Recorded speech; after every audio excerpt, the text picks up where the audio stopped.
A warm California sun covers the Arroyo Seco in Pasadena, California. The famed Rose Bowl jammed with 100,000 plus fans to see the University of Southern California Trojans, the Pac-10 champions, against the Spartans of Michigan State, champions of the Big Ten. It's the 74th edition of this historic Rose Bowl, and the conditions are absolutely ideal. Temperatures near 70 under clear skies. The natural turf field is firm and it is fast. Hello, everyone. Dick Enberg with Merlin Olsen, and Happy New Year, everyone, and a healthy one in 1988. Merlin Olsen, you played in the defensive line. George Perlis, a defensive coach with the Steelers, the head coach of the Michigan State Spartans. He's got a lot of weight on his shoulders. The Big Ten has not done well here. Would you like to have played for him? Dick, I not only would like to have played for him, I'd have loved to have played with him. Loves the game of football, tough, eye-to-eye kind of guy. And if it's true that teams take on the personalities of their head coaches, this Spartan team is going to have one tough day today. The 53-year-old Perlis is a native Michigander. He has his team in the locker room right now, getting them ready for the kickoff. We thought you might like to have a sample of what he may be saying right now. We're going to go out there. The last thing we're going to say when we go out the door, we're going to throw out the X's and O's. We're going to go out there, and I want you to play tough. I want you to play mean. I want you to play with strength. I want you to play as tough as you can. And if you're tough and you do it within the rules, when you come in this locker room, I'll be proud of you. And that's all I can ask from me.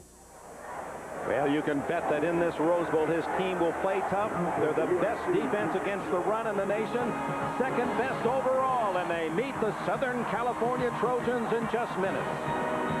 In Pasadena, so Michigan State Spartans bring their great defense. Merlin Olsen, earlier, you indicated that puts all the pressure on one man for the Southern California Trojans, their quarterback, Rodney Peete. In the past, when you said SC, you thought about those great Heisman Award-winning tailbacks and student body right. Well, for SC in 1987, it's been the right arm of Rodney Peete. It's great to be recognized as a Heisman Trophy candidate for next year. I mean, there's so many great players that have been associated with that trophy. It just makes me feel good. But, you know, I really didn't come to USC to win the Heisman Trophy. I came to be in Rose Bowls like we are this year. Very intelligent football player. He's a great competitor. And he's just one of those special combination of a little bit of everything. An engaging smile. This year, a well-deserved engagement in Pasadena. And who knows, maybe next year a date with the Heisman and a trophy to add to those of the great USC running backs. And all for Pete's sake. Well, that Heisman Trophy, the high award for college football player, and for that man, the Academy Award, the Oscar. Gregory Peck, the Grand Marshal of this 99th Rose Parade and Tournament of Roses. Mr. Peck, who won that Academy Award for To Kill a Mockingbird.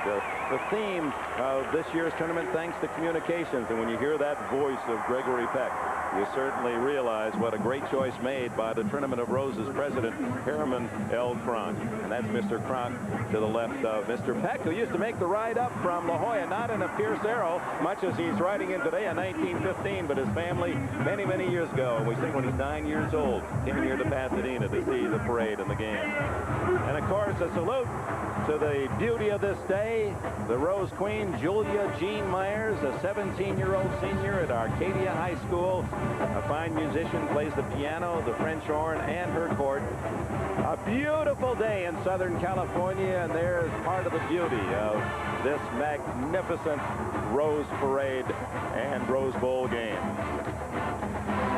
We're getting ready. Southern California meets Michigan State. In Pasadena, California, as the University of Southern California band entertains this 100,000. Let's talk about these two teams. Michigan State is ranked 8th in the nation. Southern California 16th. How are they alike? Well, the main reason that they're here is that they were able to claw their way past the favorites in their conferences to get to this Rose Bowl game. That's the greatest similarity between the two teams, Dick. And when you look back at the recent history of the two teams, they basically, usually it's ground game Big Ten and pass game Pacific 10.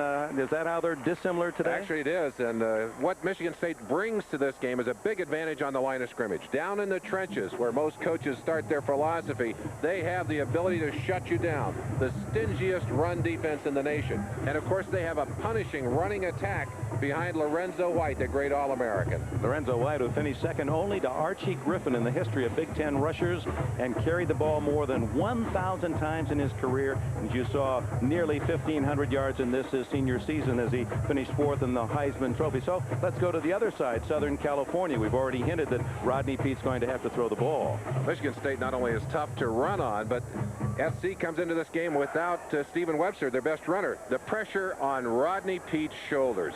He is the key to this ball game, Dick. If he can throw the ball well, if he can find the holes in that Michigan defense, if he can keep the ball moving in the air, then SC can stay in this ball game. But I think they're going to have trouble if Peete does not have a hot day.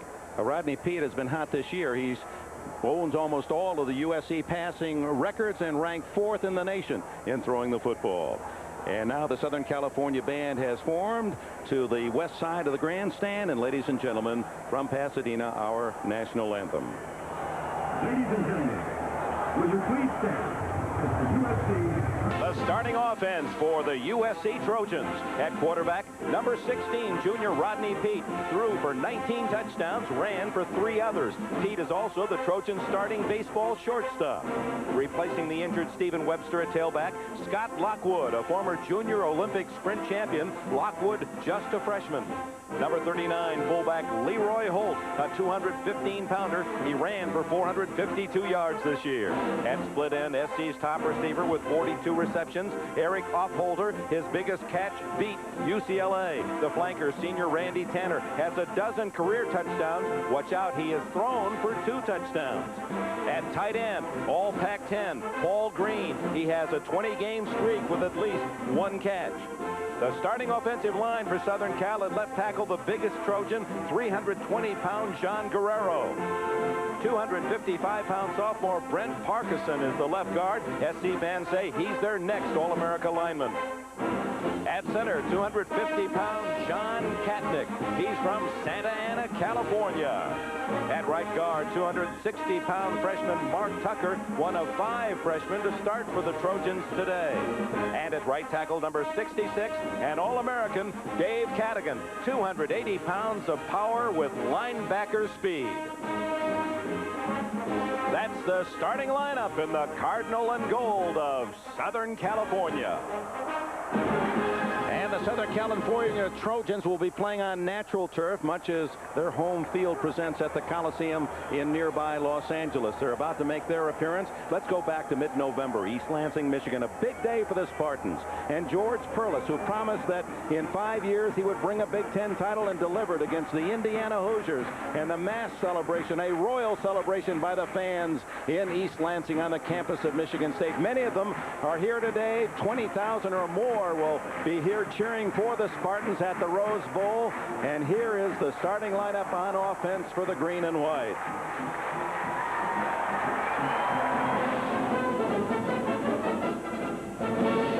Here's the starting lineup for the Spartans of Michigan State. At quarterback from Pompano Beach, Florida, Bobby McAllister. The lanky junior is a serious threat both running and passing the ball.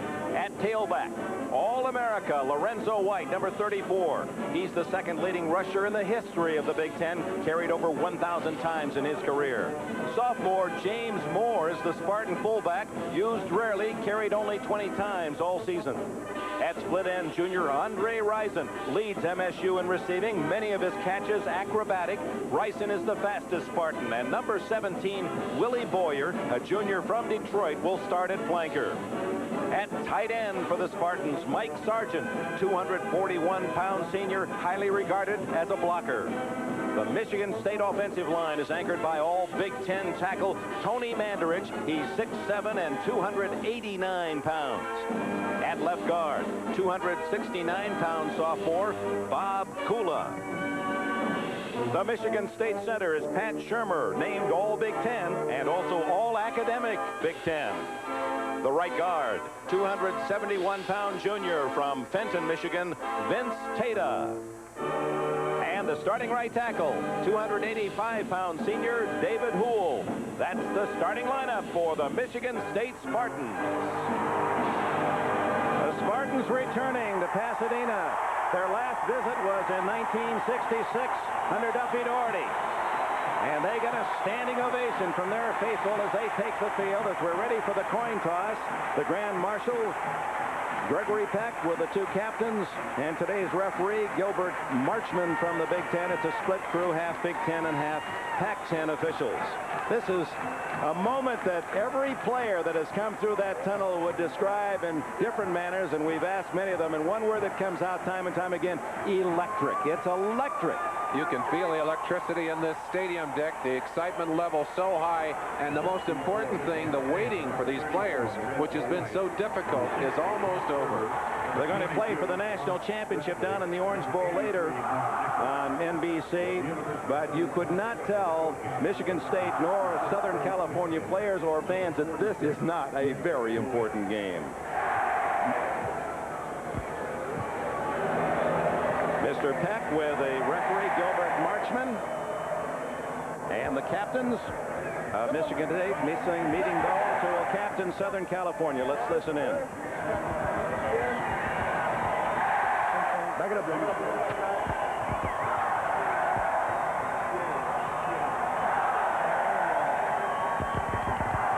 All right, USC, here's the history. I don't show you the coin. There are two heads on it. So, Mr. Peck flips the coin. That will be the winner of the toss because of the two heads, gentlemen. Okay. Mr. Peck, please. All right. Call it when it's in the air.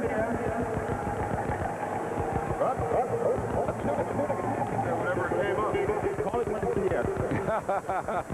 The audio, we apologize, but as you saw, no one called the toss until the coin landed. You can't play it that way. You can't look at it, then call it. Southern California has the call. That says MSU won the coin. Michigan State will get the ball first.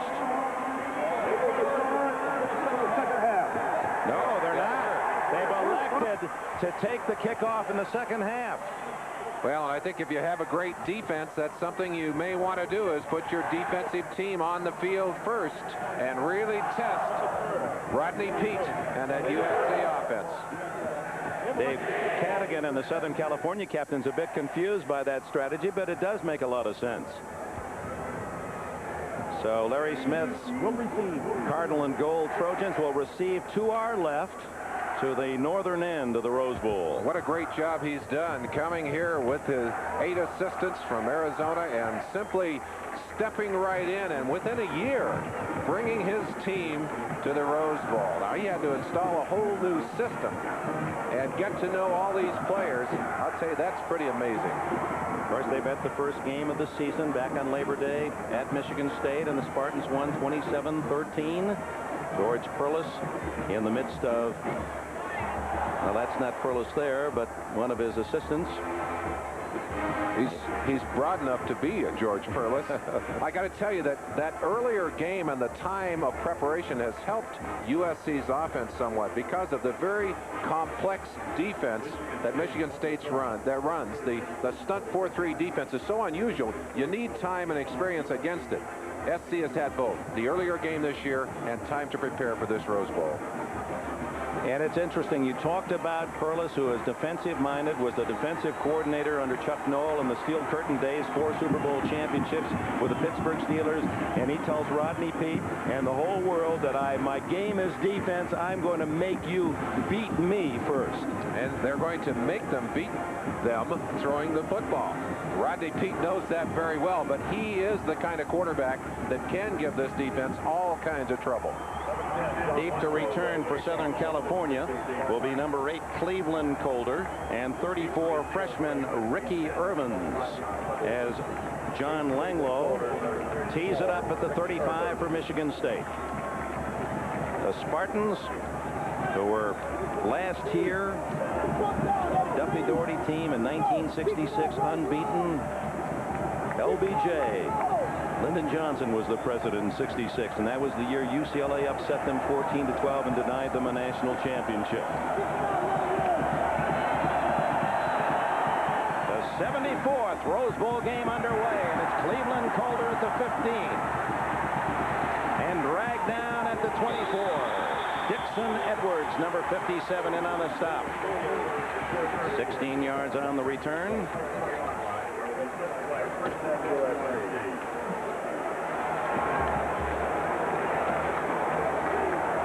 Michigan State well ahead of Clemson.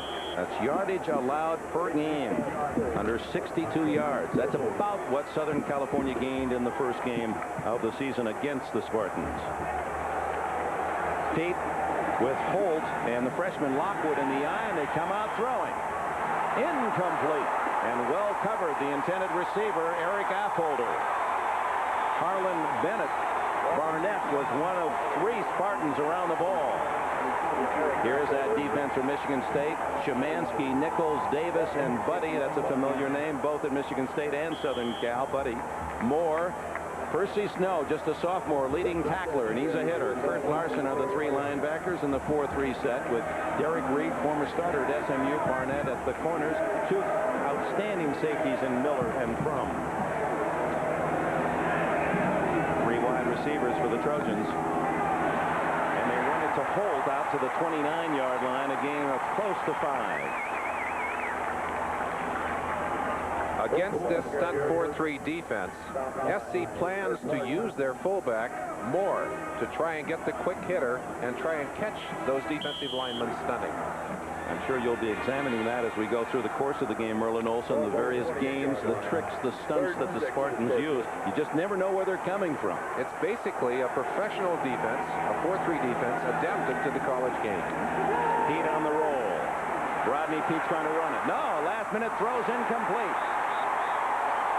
He's trying to hit Scott Lockwood, his tailback. It appeared that Pete had enough running room for a first down, and the Spartans have held, and they love it on the Michigan State side.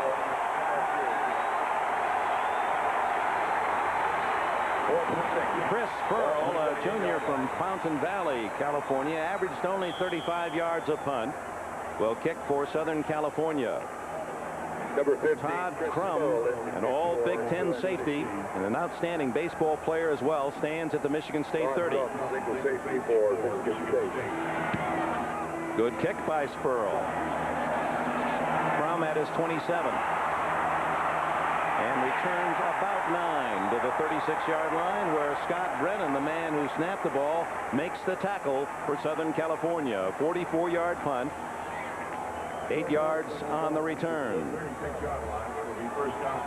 Southern California will deploy this way, basically with a 3-man front. Tim Ryan, the best of the 3, with Don Gibson and Dan Owens.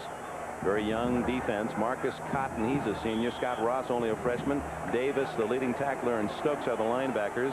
Hale and Coette on the corners, and Coulter and Carrier, 2 bright young safeties. They liken them to Dennis Smith and Ronnie Lott of years ago. Lorenzo gets the first call, and Don Gibson says hello for the Trojans after a short game. Lorenzo White from Fort Lauderdale, Florida, went to Dillard High School. He's one of only 11 seniors on this entire traveling squad of 64 for Michigan State. He has rushed for over 4,700 yards in his grand career at Michigan State's 2nd all-time Big Ten. 2nd and 8. White again. Bill Stokes and Scott Ross were there. That's Ross, the freshman from El Toro High School here in Southern California, a true freshman, not a redshirt. And you see him taking the signals from the sideline. He has the responsibility of calling the defenses. Sent down from Chris Allen, called in there. And I'll tell you, that's a lot of responsibility for a young freshman. He has played some outstanding football here late in the year.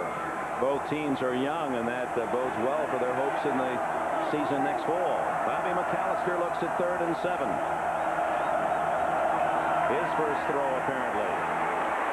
Caught from behind by Cotton, and down he goes. Marcus Cotton. He calls that a Cotton Club tackle, and he welcomes Bobby McAllister. Shot in the big Sackner had 10 coming into this game. That's his 11th tackle behind the line. Sweeping in from the backside. And this is the kind of play. McAllister a little bit concerned about pulling that ball down. He won't throw it unless he has that man open. I don't think he felt the pressure from the backside. Not able to knock him down. Here's a great punter, Greg Montgomery. This one is not as good as he normally will hit it. Randy Tanner corralled at the 32 of Southern California. 45-yard punt, a 4-yard return, timeout. We played just over 3 minutes of this Rose Bowl game.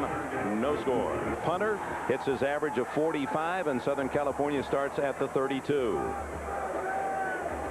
I think early in this game you're going to see a lot of emotion burned out on that field, and I don't think that the power level for Michigan State will begin to show until later in this game. I think SC is going to be able to sustain here early, but later in the game I think their depth and power will begin to show on the other side of the line. They come out with a double tight end, and they run the football, and a good run it is as Leroy Holt, and a late flag goes down. We may have holding. 9 yards if. Flag at the feet of John Guerrero, number 61. Oh, it's against Michigan State.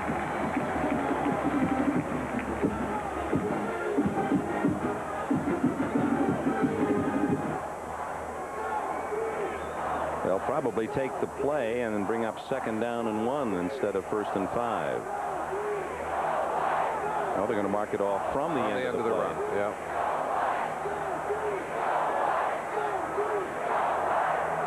We have a face mask, 5-yarder on the defense. Touchdown. Checking other action on this January 1st, Florida State in an outstanding game. The Fiesta late defeats the Cornhuskers, and Texas A&M in a surprise wallops Notre Dame 35-10. Double tight end Green and Galbraith with only John Jackson as the wide receiver, and on 1st down short yardage for Leroy Holt. Holt, a sophomore, gained 452 yards rushing. That's the most by an SC fullback since Marcus Allen played that position in 1979. Here is the stunt 4-3. You see how the tackle, in this case Mark Nichols, lined up inside, and what he's trying to do is protect this middle linebacker to keep the offensive lineman from getting to him. Now watch as they'll just kind of sift inside, linebacker up, hole is closed. It's very difficult to get in there and block people when you stack those tackles inside. They're both stacked in on this play. 2nd down and 7, and out of the shotgun, Rodney Peete throws incomplete, dropping the ball with Scott Lockwood, the freshman tailback. He's the man subbing for the injured Stephen Webster, injured in the final game against UCLA. And if you wonder why they call it a stunt 4-3, watch this tackle come around this side and this tackle go around the other side as they try to get pressure in there on Rodney Peete. A stunt right up the middle. They're gaming and stunning almost on every play. Good throw by Peete, but Lockwood perhaps with a little emotions affecting the play, unable to hang on to a fairly well thrown ball. Again from the shotgun. He's drilling the ball, and what a catch down at the 41-yard line by Ken Henry, a senior from Fresno, California.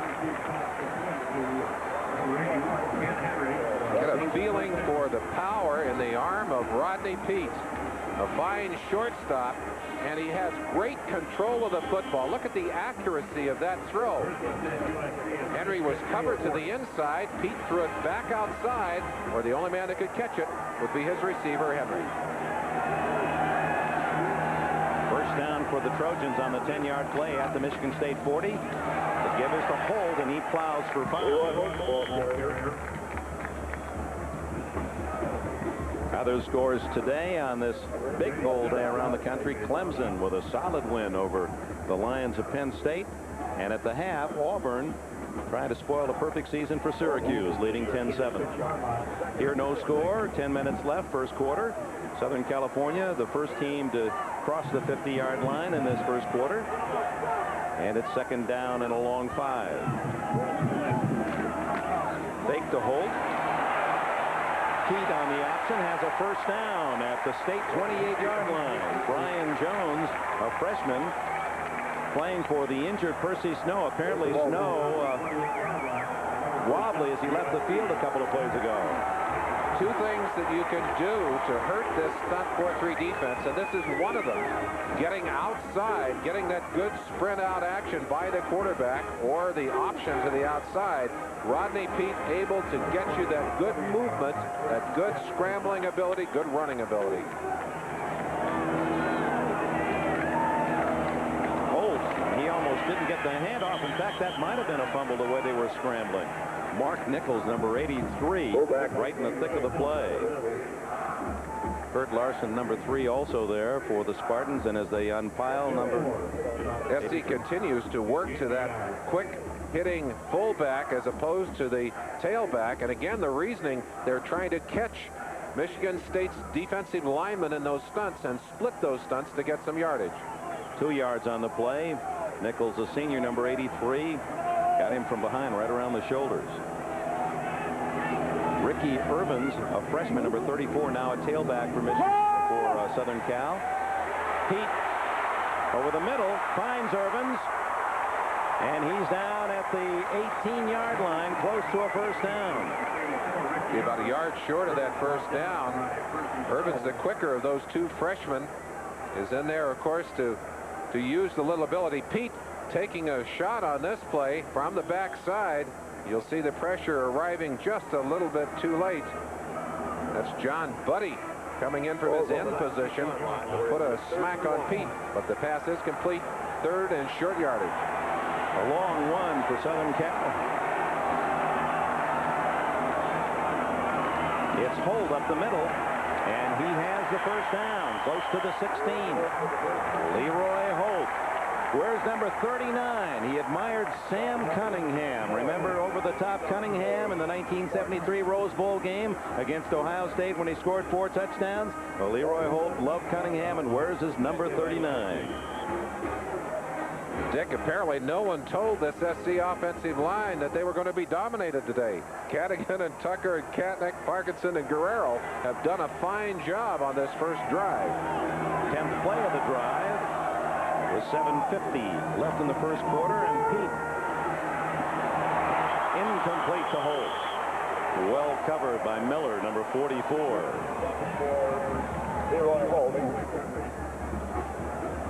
These 2 safeties for Michigan State. Miller is really a hitter, and Todd Crum, kind of a center fielder, a finesse player, but they're a fine set of safeties on both sides today. These 2 more experienced than the young SC safeties, but very important to a defense to have those kind of heady players. Both played cornerback last year, and one of the strengths of this defense was being able to move them back to the safety positions. Off play action. Peete going for 6, incomplete. Eric Hoffolder was open at the goal line, and Peete not happy with that throw. Well, he knows if you can get it to Hoffolder, he's going to catch it. If he can get his hands on it, he's going to pull it down. Oh, he has fantastic hands. They liken him to former star at SC Bob Chandler. Great moves and terrific hands, and Peete said that could have been a touchdown. Craig Johnson, a 5th defensive back, comes in for Michigan State on 3rd and 10. Shotgun SC. 11 Michigan State players within 2 yards of the line of scrimmage. Peete to John Jackson, number 1, but he was well covered by Derek Reed, number 6. Dick, this is something that will really hurt SC today if they don't find a way to correct it, and that is that they were able to move the ball outside the 20-yard line very quickly down the field. But once that field got short down there, Michigan State's defense tightened up and shut them down. They'll have to go for the field goal try. Kevin McLean, backup quarterback, will hold for Quinn Rodriguez. He's a freshman. Hit on 12 of 15 field goal attempts this year, and he put Southern California on the board. A 34-yard field goal for Quinn Rodriguez, and with 7 minutes and 28 seconds left in the opening quarter of this Rose Bowl, at Southern Cal by 3. Halfback option to Tony Thompson, 24 yards. Aggies never looked back. Later in the game, Heisman Trophy winner Tim Brown, after being held on a kickoff return, chases Warren Barhorst, who tried to pull a towel out of Brown's pocket as a souvenir. The fight erupted. Frustration for the Irish 35-10 Aggies. Thank you, Gail Gardner, and we welcome you to our NBC team. And this is a very big year for all of us with the World Series, the Summer Olympics from Seoul. Of course, about a year from now, we'll also have the Super Bowl down in Miami. The Rose Bowl on another Chamber of Commerce Pasadena day.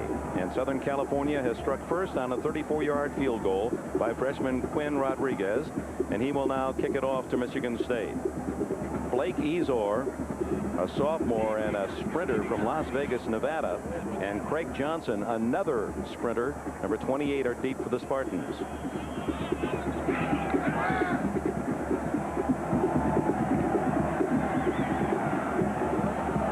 It's to Johnson's side at the 11. Ooh, was he drilled at the 24.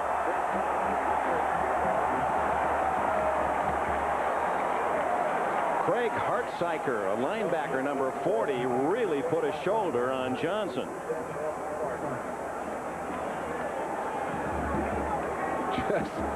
Boy, I'll tell you, there's some hitting going on down there.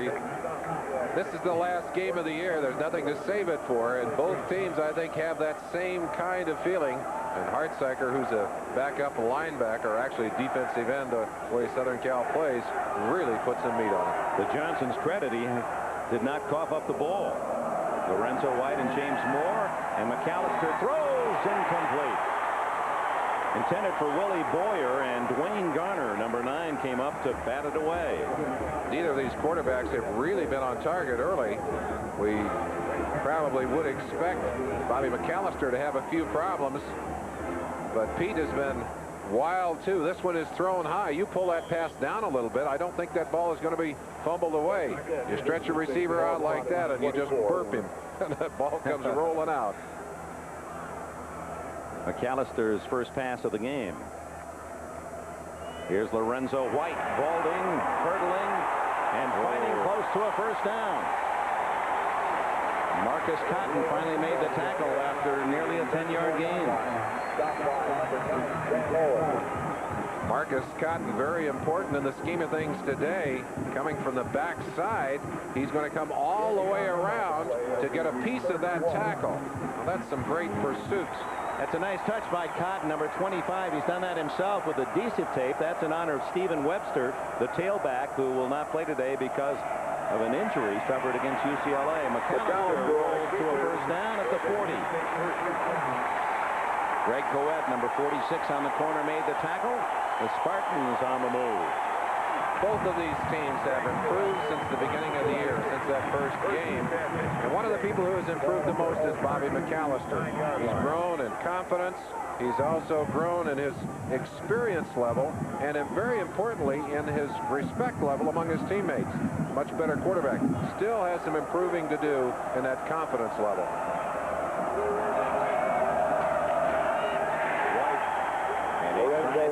Trap, and Dan Owens didn't fall for it. Number 90 from Lake Havasu, Arizona, went to La Habra High School. Number 90, Owens.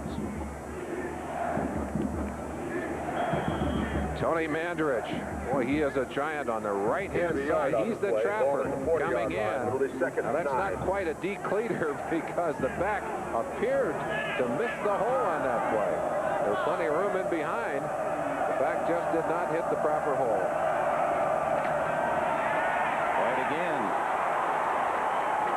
Shouldering his way for 5 to the 45. Mark Carrier, a freshman, number 7, with a tackle.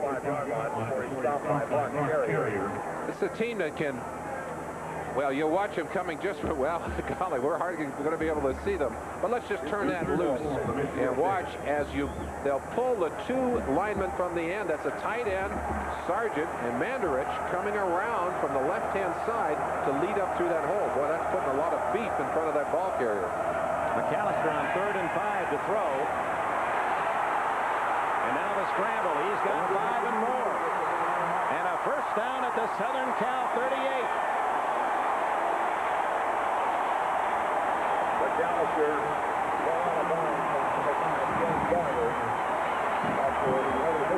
Bobby McAllister Grew up a Dolphins fan and a fan of Bob Greasy. Well, Bob, even when he was at Purdue, didn't scramble quite that well. Bobby was a pure drop-back passer.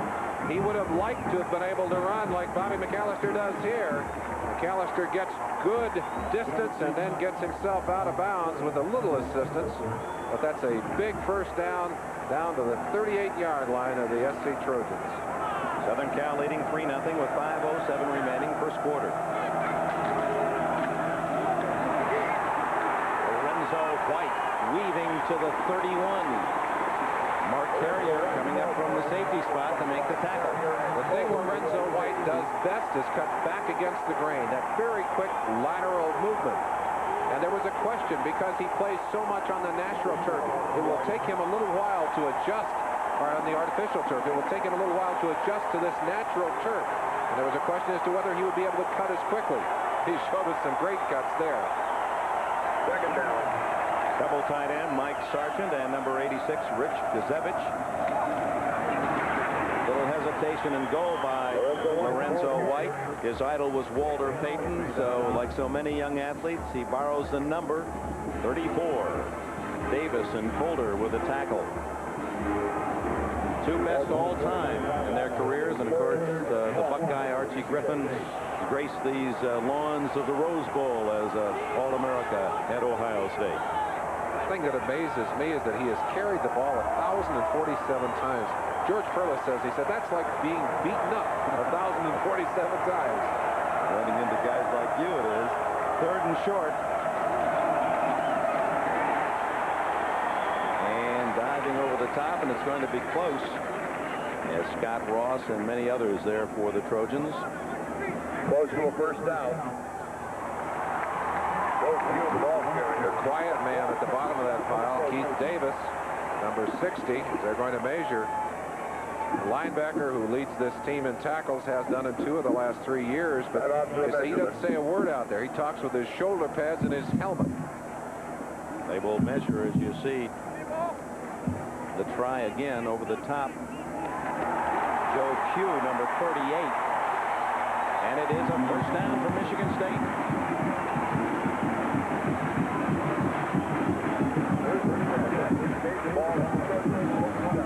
George Perlis started using the wishbone, mixing in some added offense against the University of Michigan. But it wasn't the wishbone offense that did it. It was the luck of the defense as they intercepted 7 Wolverine passes in that victory. Deepest drive for the Spartans. They trail 3-0. Lorenzo White to the 21. Oh, he's showing some moves to that Southern Cal defense. Carrier and Coulter, the 2 safety men with a tackle. A chance to watch the acceleration. Look at Lorenzo White, just a quick stutter step and then over the top. What fast feet he has. Watching behind, I think you can appreciate even more. Quick step to the left. There's the cutback ability we talked about. And I think what amazes me when I watch him is how few straight-up hits he takes from the defense. He gets the call again. And with ridden out of bounds by Greg Coet inside the 20-yard line as you look at George Perlis. White is his bread and butter back and rushed for 111 yards against Southern California and a couple of touchdowns in that opening game 27-13 win against Larry Smith and SC. In today's game, we'll be selecting the outstanding player from each team. Budweiser will donate a total of $2,000 to the school's general scholarship funds. 3rd and 1. The wishbone and the keeper, I don't think he made it. McAllister. And he may have fumbled, but we'll see if after the ball. SC came up with a pumpkin as Mark Carrier after the hit by Coet. They love to run in behind Tony Mandarich and Bob Coom on the left-hand side of that offensive line. They came out with the option on that play with McAllister in the ball. He tried to duck inside. It's all in the mark. Watch him going to the left here. Number 63 is Kula. 79 is Tony Mandarich. They get outside here. That's a fine, fine play. Ducking inside by Greg Coet, number 46. Often playing like an outside linebacker from that short side position. 4th and 1. They're going for it.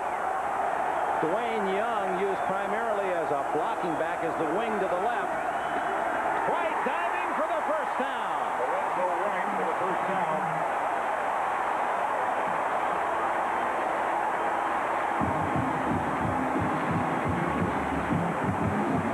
USC's short yardage defense will find them submarining. There is no way to stop this play. Look how high White goes. Looks like a 3-meter champion as he goes over the top. Woof. A risk, and a little more risk than we've seen George Perlis take ordinarily as he goes for the fourth down play. 13 plays on this drive, 12 on the ground. That's true to form for the Spartans. And it's true to form to give it to 34. Lorenzo White. He's to the 5.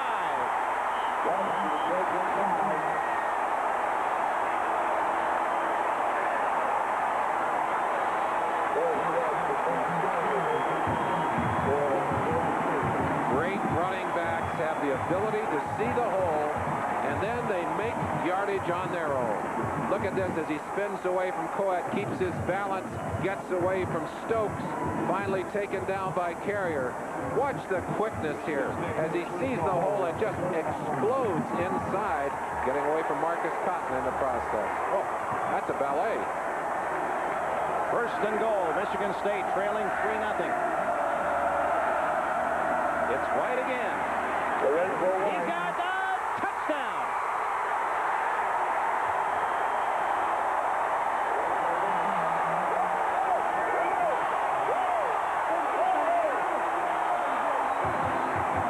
It looked like a great block by Mike Sargent, the tight end out there, to help clear the way. A couple of defenders got caught up with each other on the line. Lorenzo White just turned on the afterburner and put it in the end zone. Interesting note, Dick Enberg, this Michigan State team, when they get ahead, they don't give you back the lead. They just keep right on going. That was a Lorenzo White drive. He's carried 12 times already and punches it into the end zone. Langlow's extra point try. And Michigan State leads 7-3. A quick look at Lorenzo's play, and you'll see the stack of defenders right there on top of Sargent as he gets it over the top and into the end zone. Pasadena, California on a beautiful Southern California afternoon, and Michigan State Spartans an impressive Lorenzo White run drive, 76 yards, 15 plays. 10 of the plays involved White's running, and he caps it with a 5-yard touchdown. He's the all-time touchdown maker in Spartan history. Broke Lynn Shadnoy's record earlier this year of 31. That was his 42nd. For USC.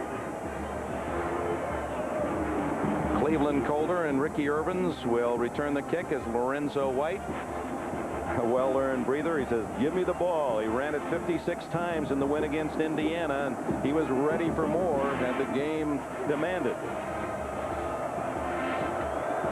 A lot of those yards were self-earned. He got some key blocks, but he showed all of his great talent on that drive. Ricky Irvins at the 5. The young tailback. Out of bounds at the 25. Let's go back to the touchdown by Lorenzo White. A couple of things to look for. Watch the great block by Mandarich coming in here, and then watch these two defenders tangle up with each other on the play. And actually, I think if they hadn't tripped over each other, that's Tex Williams, 54, and Carrier actually getting in each other's road and getting knocked down on the play. James Moore getting a good block in there. Southern Cal with the ball at the 25, trailing 7-3. We're in the final minute of the opening period. And Rodney Peete on the roll. Going to run. Rodney Peete on a keeper. And has 6 yards to the 31. Kurt Larson, number 3, ran him out of bounds. Kurt Larson. Let's take another look at Lorenzo White and the touchdown that gave the Spartans the lead. He's 2nd and 4. Yeah, we'll do that after this next play, apparently. Rodney Peete, the Trojans' most valuable player this year, hit 304 as the starting shortstop. USC's baseball team last spring. His dad, Willie, former coach under Larry Smith at Arizona, currently a Green Bay assistant coach. On 2nd and 4, The quick pass incomplete, and Henry saw the defensive man coming. Tim Moore, number 42. Pass incomplete.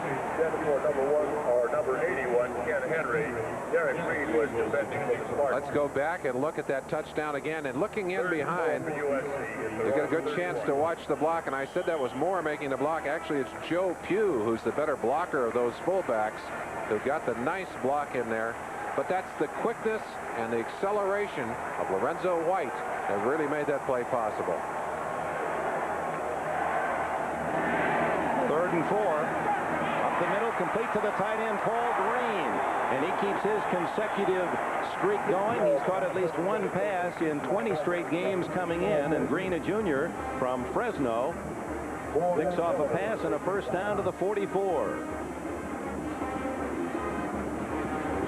Very, very quick, just short pattern, little hook up inside. When you run the zone defenses, you'll offer some room to that tight end. And SC taking quick advantage of it as Green able to find the spot to take the pass. Pete is now 3 for 10 throwing. Again down the middle to Green. And he's at the Michigan State 47, close to another first down, a gain of about 9. Percy Snow, number 48 from Canton, Ohio, the middle linebacker, a brilliant sophomore on the stop. Final second ticks away, and that's the end of the first quarter of this 74th Rose Bowl Classic.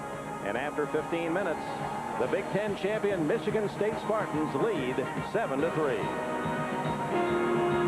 As a youngster and even growing up, the parade, the New Year's Day, the game, and the Tournament of Roses was big then, and it's even bigger now.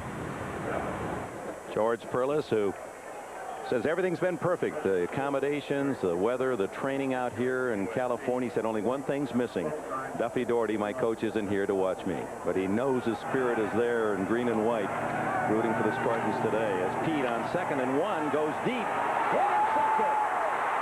John Miller for the Spartans at the 30-yard line.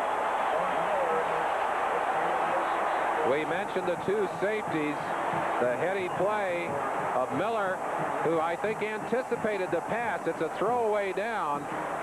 SC is gambling. They're trying to get the ball deep. And Miller just read that play perfectly. Good movement to the ball. Takes it at the highest point and heads back upfield. Randy Tanner, number 23, the veteran senior, they call him Gramps, made the tackle. And there's Miller, who intercepted 6 during the year, 4 of those against Michigan. And the Spartans have the ball early second quarter.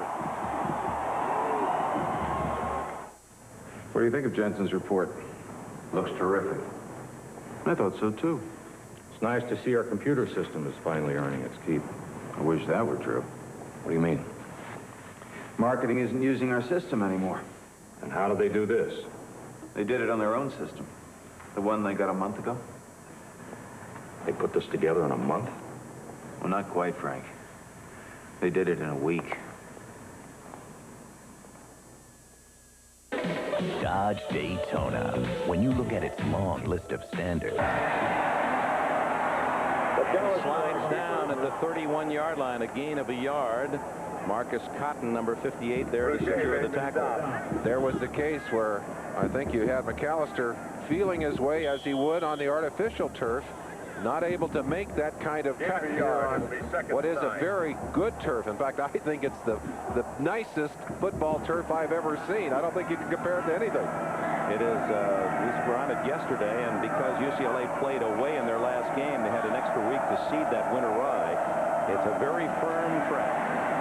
Lorenzo White with a good hit in the open field. Greg Coet, a 6'3" cornerback. He'll probably play safety in the NFL. He's a senior from Burbank. Yeah, some of those great aerial shots as we've enjoyed them through the years from the Goodyear Airship Columbia, based in Carson, California.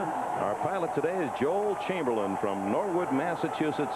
63rd consecutive year that Goodyear blimps have flown over major sporting events. 3rd down and 7 for Michigan State. Boyer way out to the right. Andre Rison, a brilliant receiver, split left.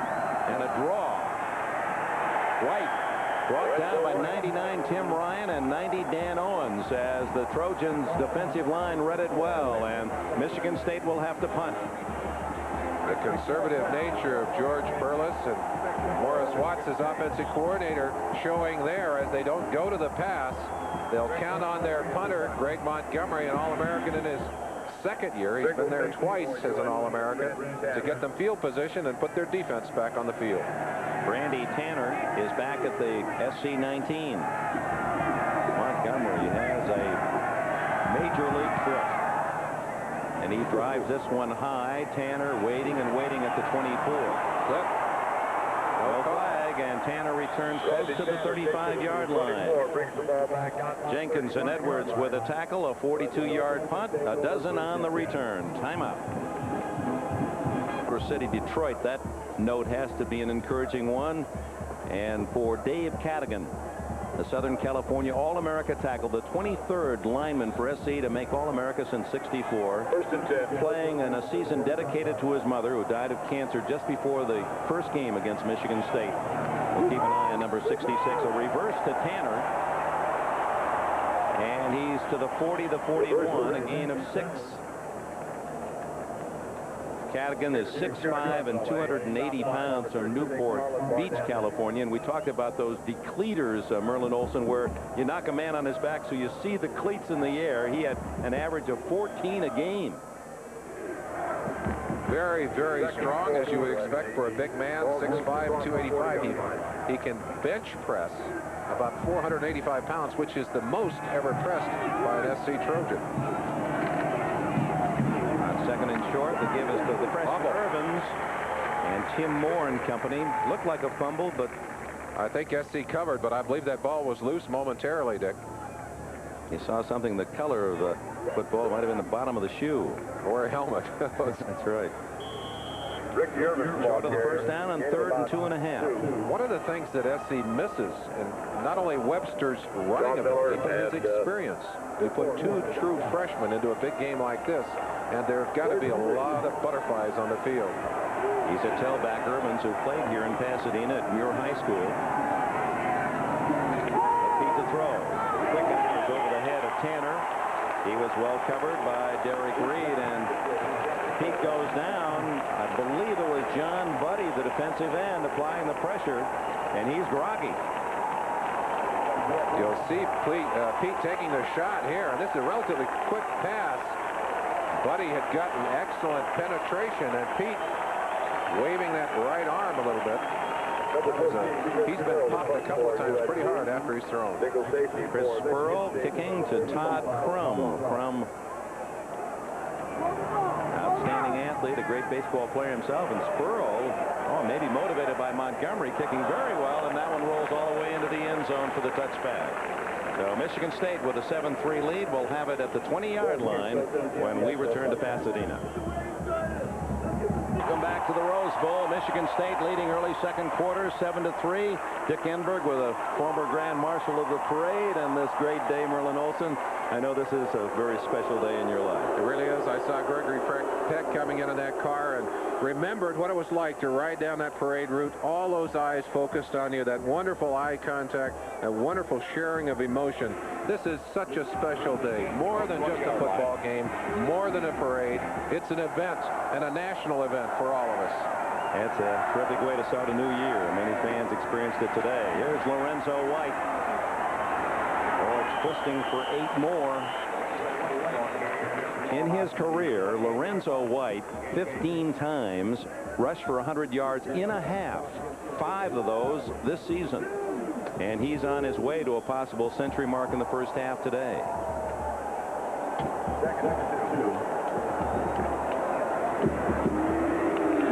65 yards for White.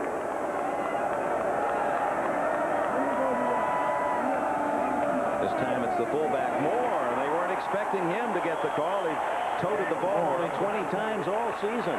First down, Michigan State at the 37. Poet and Carrier with a tackle. Moore the best of the ball carriers among those fullbacks, and they really don't go often to the fullback. It's a bit of a shock as he finds some room inside. That's one of the things that Michigan State has to improve on. They want to get a couple of fullbacks who can really tote that football. The other thing they'd like to improve in that offense, their tight end position in terms of receiving. They've got good blockers in there, but they need some receivers as well at that tight end position. Flags are down.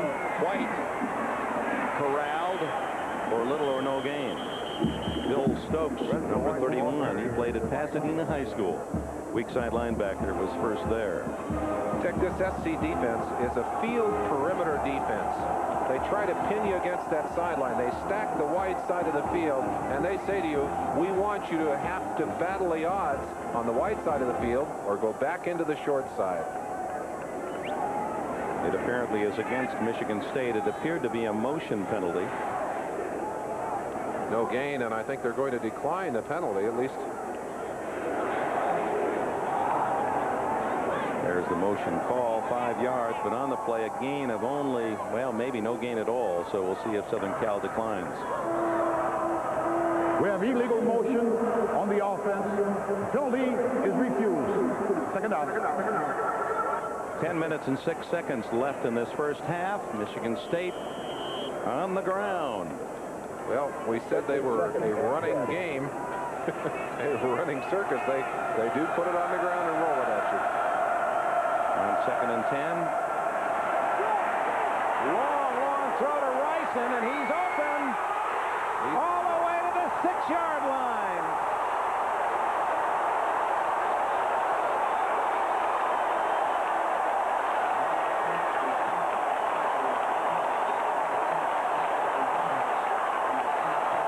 When you can force a defense to come up and play 8 men against the run, you can expect to get that man-to-man coverage. And when you have a receiver with the speed and the catching ability of an Andre Rison, and you get that ball as perfectly thrown as that, you've got one big play.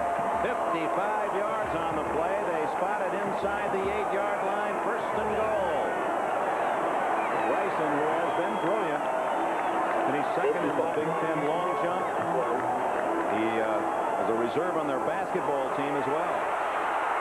White diving to the goal line. Did he step out of bounds at the 3? Yes, apparently. That's the same play they scored on in the first quarter.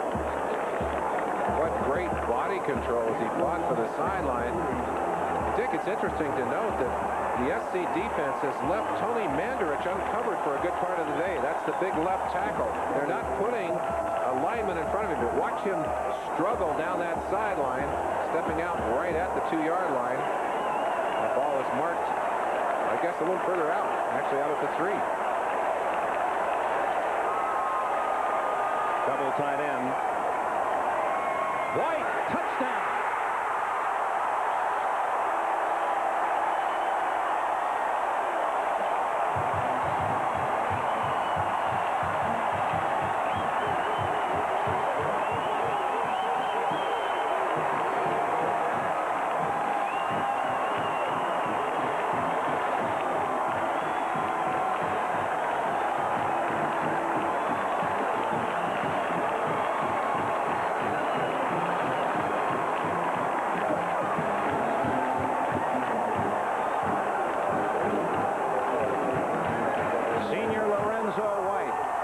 Showing his All-America fiber, has his second touchdown of this opening half as he caps an 80-yard drive in 6 plays. And now the try for point by Langloh. And Michigan State leads 14-3. Again, sweeping out behind the left side of that line. Mandarich is right there to drive away, along with Gisevich into the end zone without a hand on it.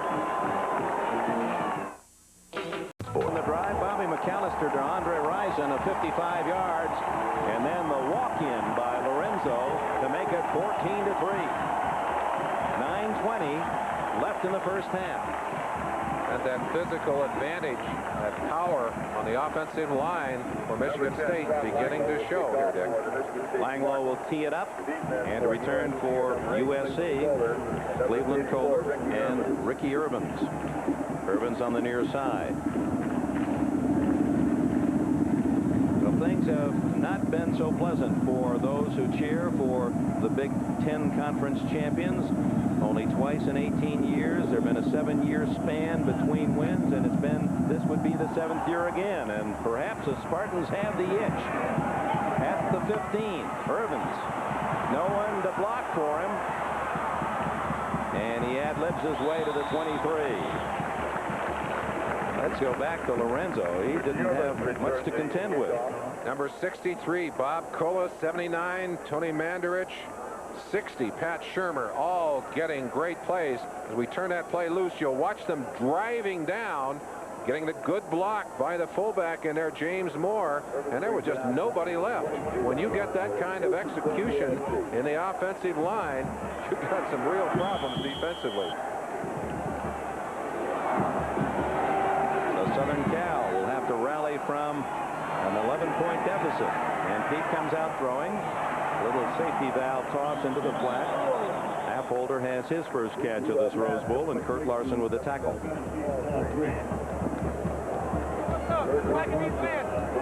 Lorenzo White, only an injury in his junior year denied him perhaps the Heisman and the status that he would have deserved as truly one of the greats in Big Ten history. I mean, he'll go down as one of the best, but was held because of injuries. Just a 600-plus season last year rushing. Pete to throw again. Scrambles.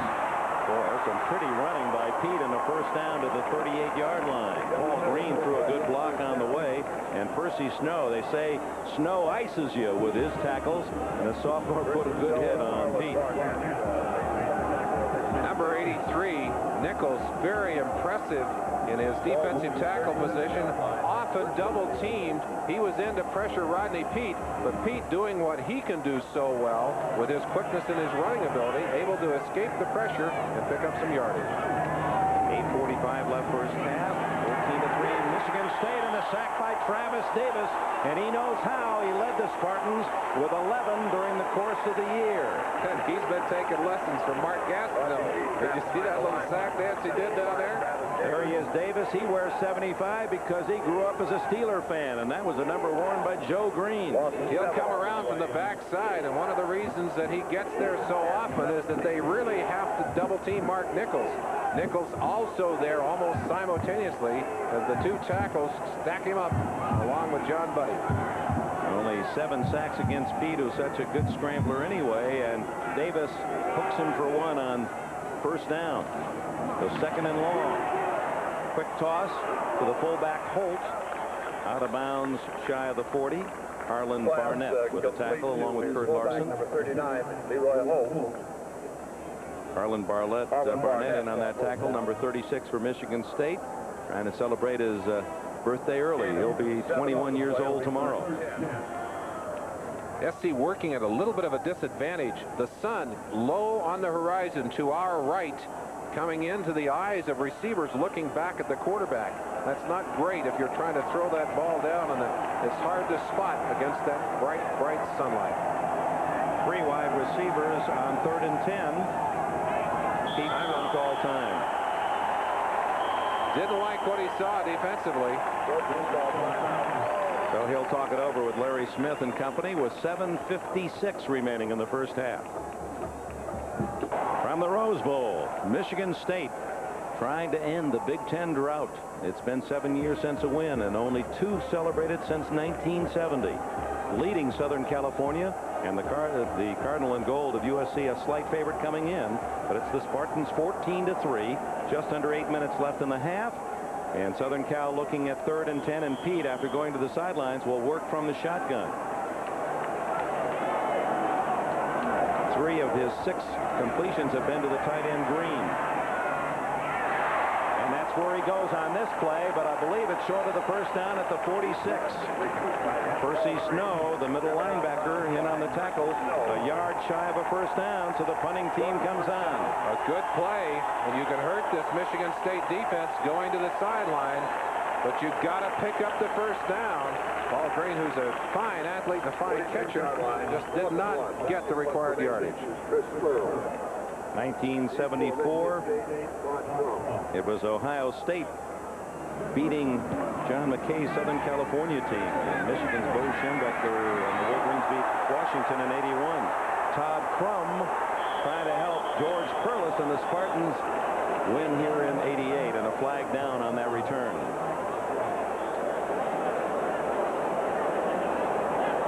No preliminary signal as yet. Gets a clip against Michigan State that's going to nullify that return. And it'll be marked apparently from around the 20-yard line. That'll take it down to the 10. Scott Brennan was the man who was clipped. Number 64 for SC. Had good position. You just got to turn him loose. If all you can see is the back, you can't pop him. 64 is Scott Ross. Excuse me, Scott Ross. Did I say Scott Brennan? Yeah, you only missed by one. He's 65. Yeah. We have clipping on the receiving team. First out. We mentioned it earlier, but Scott Ross, a true freshman with loads of responsibility in this defensive setup, not only starts in there at linebacker, but also calls the defensive signals. Now that's a pretty challenging job for a true freshman, I'll tell you that. Now this is a key possession for the Southern Cal defense. They have Michigan State at the 10, trailing 14-3. They have to show they can stop Lorenzo White and the Spartan ground game. And White has other ideas as he's out to the 18, a gain of 8 on first down. Dwayne Garner, number 9, made the tackle. Larry Smith, who as a freshman entered the United States Military Academy, and apparently a penalty against the Spartans will nullify that 8-yard carry. Lorenzo White shaking his head a little bit. Said, come on, guys, let's not lose our advantage here by making mistakes. Another thing that you know about George Perlis, lectures this team about doing things properly. He's very proud of this team. Tremendous work ethic. He said they've only had one bad practice all year, a really bad one, and that was in the rain. I think that's the practice you saw. Half the distance. At UC Irvine, which was their home base for practice facilities the past weeks here in Southern California, that half the distance takes it only to the 8-yard line, so from the spot of the foul, so it is 1st and 12.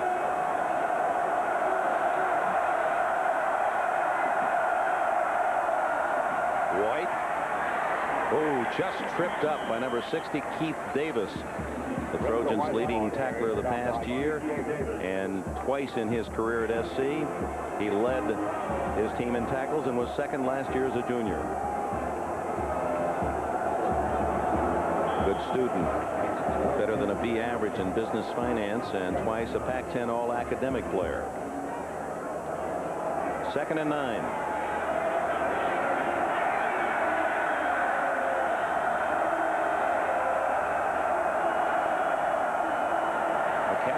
Gets a block from Lorenzo White, but in trouble and goes down under the pressure of Dwayne Garner at the 8-yard line. For most teams, 2nd long yardage, 3rd long yardage would be passing downs.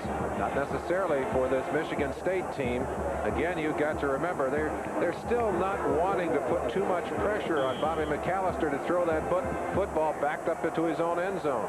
They would rather try and run the ball out a little bit, kick it away, use the strength of their All-American punter, Greg Montgomery, and turn it back to their defense. They come out in a pass set with both Boyer and Rison to the left. And give instead to Lorenzo White, and it didn't fool Dan Owens. The sophomore tackle, defensive end, makes the play at the 5. We're not the only ones who recognize those tendencies for the Michigan State offense. SC pounces very quickly. They've got him backed up, and Greg Montgomery will kick from right near the back line of the end zone, and that always makes the punter nervous. There's Montgomery, a freshman at Penn State, then transferred to Michigan State, where his dad played, wore the same number, 23 for the Spartans. Tanner is at midfield. A low line drive kick. Tanner coming up to get it at the 48. And SC has excellent field position at the 37. as Montgomery's kick returnable and not as deep as he's normally accustomed to rooting him out. Look how quickly SC's defense goes after this running play. Good job inside out right there by Owens. He rides him to the ground. So USC stops Michigan State's running game, and they're in Michigan State territory. We'd like to award you the Los Angeles Rams in the middle of your picture in the gray sweater and the red shirt, John Robinson, who knows the feeling of being on the sidelines as the head coach of the Southern California Trojans. His Trojans carried that tradition rather proudly, too. They've won more Rose Bowl games by far than any other team, 18, and they've been in 25. That's a third of all games played. Leroy Holt on first down earns a couple. So it'll be 2nd and 8 for Southern Cal at the Michigan State 35. 5 minutes remaining. First half, 14-3. Larry Smith's Trojans trail Michigan State. Smith, who we said started at the military academy, said, I flunked Spanish. Isn't it interesting? I'd finally wind up in Tucson coaching the University of Arizona, where you had to use that language. Went to Bowling Green. He was an offensive and defensive end. Grew up under the Woody Hayes feeling. Bo Schembechler hired him as an assistant at Miami of Ohio, then took him to the University of Michigan. Pete throws another interception. Kurt Larson has it at the Michigan State 27. Travis Davis applying the pressure on Pete, and that's the second Spartan interception. USC had done so well since that first game against Michigan State at avoiding the turnovers, but that's the second interception thrown by Pete. Good positioning on this play by Larson as he just slips back in front of Affolter, who dropped in into a little hook. Well, that's a short way to bring a drive up. You see Pete talking it over with the coach on the sideline. And Southern California, after the 5 turnovers, played such error-free ball the rest of the way to earn their trip to Pasadena. Best in the nation, a +17 on the turnover table, despite the fact that it was Michigan State +2 in that first game. The Spartans coughed it up 3 times to SC's 5. Buoyed by that interception, Michigan State with a lead 14-3. Lorenzo White with 3 more yards. On his 22nd carry of the first half, he has 80 yards. Dick, as we look out at this beautiful day, I was just trying to think with that Michigan State coaching staff on the sideline, and I'm sure the kind of team that they have, they would have rather played this game in a blizzard, because they're a cold weather team. They run the football, they play tough defense, and they do low-risk things. But here they are on a beautiful and brilliant football day. And playing to the caliber to match that day. This is Blake Ezor in for the first time, and Ezor hit by Scott Ross. Ezor is from Las Vegas, Nevada. He's 5'8", a sophomore. Went to Bishop Gorman High School. There was the Nevada Play of the Year. And it's interesting how he and Michigan State got together. George Perlis and his dad became friends. His dad was a casino employee at the Dunes Hotel there. They became friends, and finally his dad said, hey, my son's not a bad player. You ought to take a look at it. And it was time well spent. Ezor will fill the shoes of Lorenzo White next year, and they really like him. McAllister off play action, eludes the rush, and the second wave gets him back at the 23. You sense the inexperience of McAllister. He still pulls that ball down a little bit early, but he doesn't throw many interceptions, and I think that's something they're pleased about. They'd rather have him pull it down a little early rather than throw it away and throw the interception. Well, the Southern Cal defense has stopped Michigan State as Cotton and Owens collaborated on that last tackle, and here's Greg Montgomery. We've still yet to see Montgomery really hit one of his patented high long jobs. Tanner stands with respect way back at the 25. In fact, Montgomery's last kick was a low line driver, the kind you don't want to see your punter get off.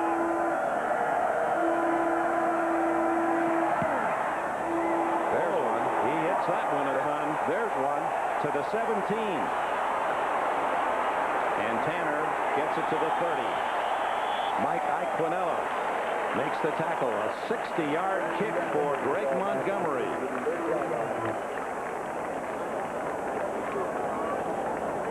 Larry Smith, watch him as he watches that ball go up into the air. It's still up, Larry. It's still up there. Yep, there it comes. Now it's down.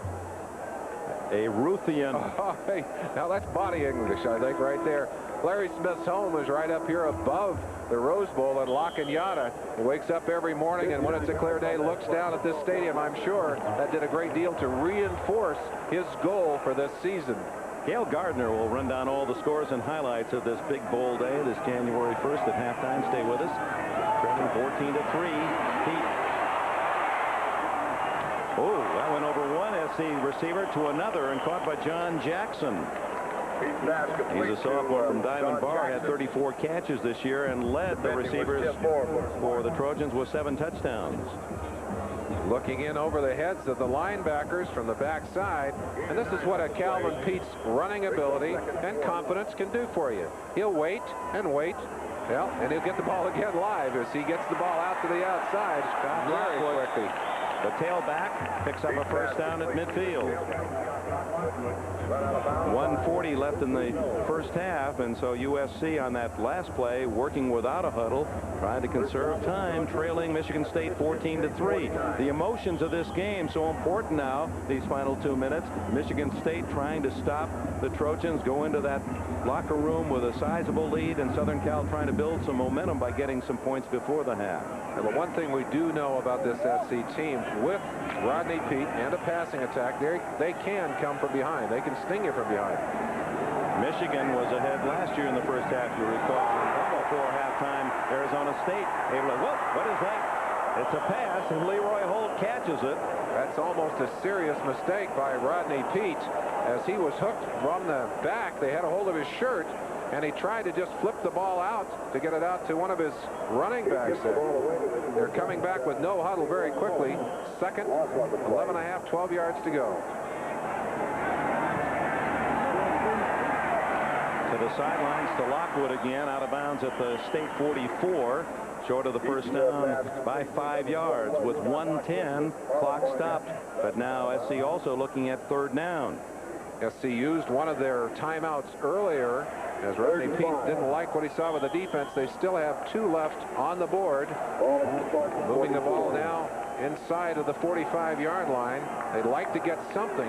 They'd obviously like a touchdown, but I think they might even take a field goal if they can get a shot at it here. Michigan State adds Craig Johnson, a nickel defensive back in, takes out linebacker Larson. Deep down the middle to Jackson, incomplete, and broken up by Todd Crum.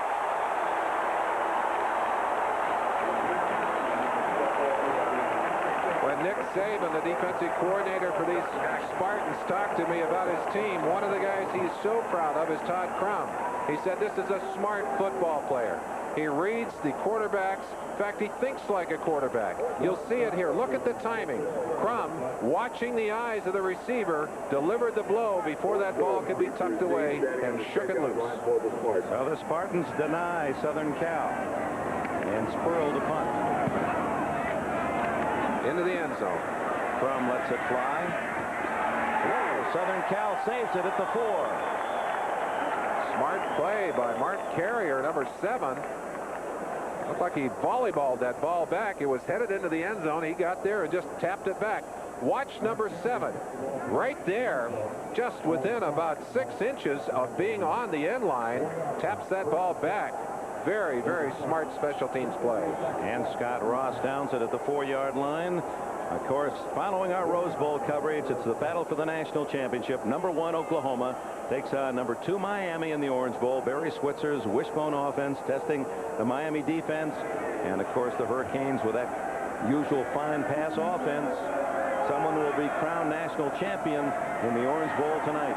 Lorenzo White drilling out to the 13-yard line. Final seconds of the first half. 9 more for White, who now is at 89 yards for the half and 2 touchdowns. Marcus Cotton, they're coming to his side as he tries to work to the tight end right there. Get away from Sargent. He gets away from Sargent, but he gets a load of Lorenzo White, who's got them out to where they have a little breathing room, and I'm sure they're just going to run out the clock here and take that 14-3 lead on into the locker room. Another carry for White for literally no gain. And that apparently will be the end of the first half. And Michigan State played it the way they earned their way to this Rose Bowl. Tough defense, solid ground game led by that man, Lorenzo White, who has the game's both touchdowns. And it's the Spartans who lead the field with the halftime lead.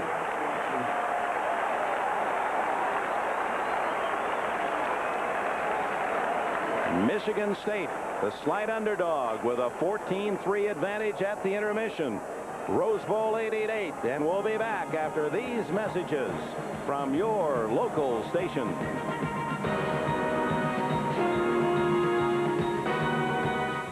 Chance to order the 1988 Rose Bowl souvenir program. Send a check or money order for $7 to Touchdown Publications, Post Office Box 882110, San Francisco, California 94188. This collector's edition contains in-depth scouting reports, special features on past Rose Bowl games, a section on the record holders, a review of the team's past seasons in words and photos, and many other features. Act now. Send your check or money order for $7 to Touchdown Publications, Post Office Box 882110, San Francisco, California 94188. This price includes postage and handling. You'll receive your souvenir Rose Bowl program approximately 3 to 6 weeks after the game. University of Southern California Band entertaining at halftime, and we'll share some of that music with you later. Of course, Southern California, a member of the Pac-10 Conference. The Pac-10 Big Ten began this series back in 1947. A word from the Pacific 10. The Pacific 10 Conference, comprised of the universities of Southern California, Oregon, California, Washington State, Arizona, Oregon State, UCLA, Arizona State, Washington, and Stanford. Unparalleled in athletic achievement and winner of more NCAA championships than any other conference, the Pacific 10 stretches from Arizona in the southwest, north to California, Oregon, and Washington. Unsurpassed in academic excellence, Pac-10 schools have been providing the best in quality education for more than a century, offering degrees in agriculture, music, art, drama, and dance, as well as the sciences, including medicine, computer science, engineering, business, and law. The Pacific 10 Conference, leading America into the 21st century. Pretty pictures being taken at the Rose Bowl in Pasadena. On the field, 250 musicians, directed by Arthur C. Bartner. The drum major, Bim Van Loo, a 20-year-old junior from Greeley, Colorado. The Southern California Band with Beverly Hills Cop 2.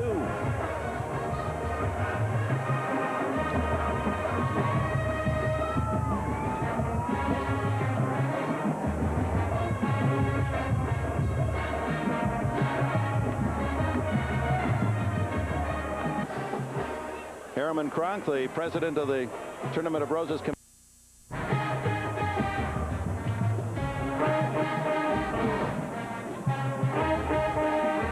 and he's after the Rose Bowl record today. Charles White carried it 39 times. And you'll all recall in 1980 that dramatic last drive by USC as they defeated Ohio State, and White was the key, just as Lorenzo White is running it for the Spartans today. Remember, Michigan State won the toss of the coin, elected to go on defense at the start of the game, so they'll get the ball to open this second half. And this first series so important, both on offense and defense, to set the tempo for the second half. Dick, you mentioned Lorenzo wanting to carry it a lot of times. Earlier this year, he set an NCAA record by carrying it 102 times in back-to-back games. So he's not afraid to take that pumpkin. It was John McKay who said, it's not heavy, let him carry it. But well, Michigan State believes. He's a Southern California kind of back. The second half opens. Quinn Rodriguez kicks it to Craig Johnson, and Johnson of Michigan State to the 26-yard line. 23 yards on the return, and here comes Bobby McAllister, the quarterback, and Lorenzo White, his primary weapon. White, who scored both touchdowns from 5 and from 3 yards out in the first half. The only SC score as they got on the board first on a 34-yard field goal by Quinn Rodriguez. James Moore, the fullback. White at tailback, and it's White who carries first. No surprise there, but SC is waiting. Tim Ryan, a sophomore from San Jose, number 99. He's had an outstanding year on this young defense. We talk about the lack of passing for this Michigan State team. One guy who's really been hurt by that is Andre Rison. And I really believe, Dick, if he were in a USC uniform with a quarterback throwing to him as often as Pete throws, he would be an All-American. Well, he had 54 catches as a sophomore, a Michigan State record. Play action. And finally, Marcus Cotton sacks McAllister. That's the third SC sack today. A coverage and experience sack. Good coverage, but most of all, the inexperience of the young quarterback just does not have that confidence back there to step up maybe and get a little extra time, or to just fire that football out of there. But he didn't make the mistake, and undoubtedly that's part of the plan as well. They love him for that. They love him for that. And turnovers, as we said, such a critical part of the earlier game. 5 SC turnovers killed them in the first game. They've turned it over twice here. No turnovers for Michigan State. White on 3rd and long. And SC there to stop him cold again. Greg Collette, a senior from Burbank, number 46. He's their run support cornerback and has done that brilliantly all season long. The number 2 tackler for the Trojans this year. Michigan State wanted to challenge Collette.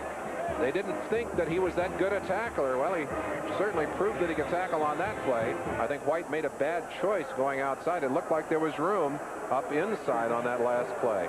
Well, he's a senior. SC wishes he were a sophomore. Tanner deep at the 22. Ooh, Montgomery just gets it over Carrier's reach. Takes a nice bounce, though, for Michigan State all the way to the 30-yard line. SC's defense able to do, I'm sure, exactly what Larry Smith asked them to do. He said, let's go out and take that football away from Michigan State. Let's put our offense back on the field, and let's do something seriously with that ball. For those of you who have been away from football today, here are the scores, the finals of Fiesta. Florida State late to win that one with a touchdown.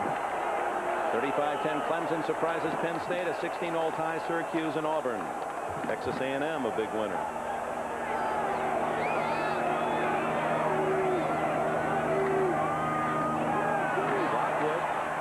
Freshman from Boulder, Colorado, gets the first call and picks up about 3, maybe 4. Percy Snow.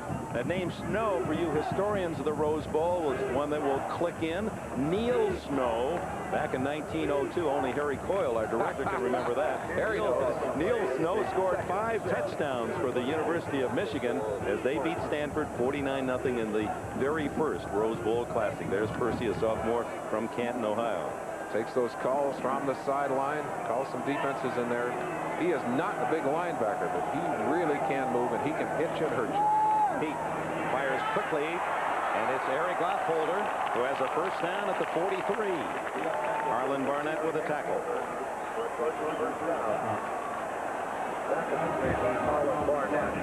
You can hurt this Michigan State defense with those quick patterns to the outside. Their philosophy is to keep that ball in front of them. They're a conservative-style defense, and what they're counting on is letting you make the mistake, letting you self-destruct as you work your way down the field. Wide receivers bring in the plays for Southern Cal, so it's Tanner in there now. And into a stone wall, and maybe a fumble, as Mark Nichols is in the midst of it for Michigan State, and the Spartans think they have it. No word yet. Oh, Southern Cal in the bottom of the pile, able to gain possession. I asked Mark Nichols, when he lines up in so tight, look how tight he is right there on the center. I said, how do you control or feel where that ball's going? He said, you do it all by a sense of feel. Look how he stuffs that hole for Lockwood, drives the center right back into the hole, and just stuffs that whole play. Boy, that's outstanding play, and that's the stunt 4-3 defense at its best right there. Ball was sitting right there after Lockwood fumbled, but Michigan State could not recover. Heath scrambling, looking for help. Flag is down, and the completed pass of Affolter way down at the Michigan State 30, but will it count? I think we may have a clip outside of the legal clipping zone. One of the linemen went down. Well, illegal block in the back. Pete gave you an idea, though, why he's so dangerous with his speed and ability to elude the rush and then throw on the run, a long throw on the run. Appoler working well after the quarterback breaks free, and you see him running the same direction as his quarterback, and they're trained. They work at that. What do we do after the play breaks down? Here's Pete showing you that scrambling ability. Here's the first play, nothing there. He gets the second play, and there was the illegal block right there.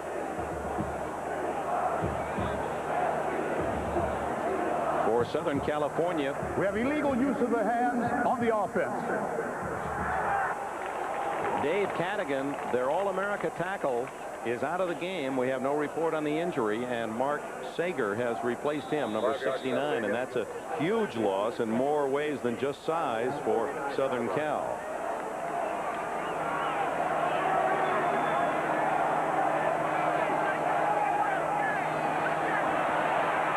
Deep down the middle to Jackson, and he's got this one for a first down at the 34.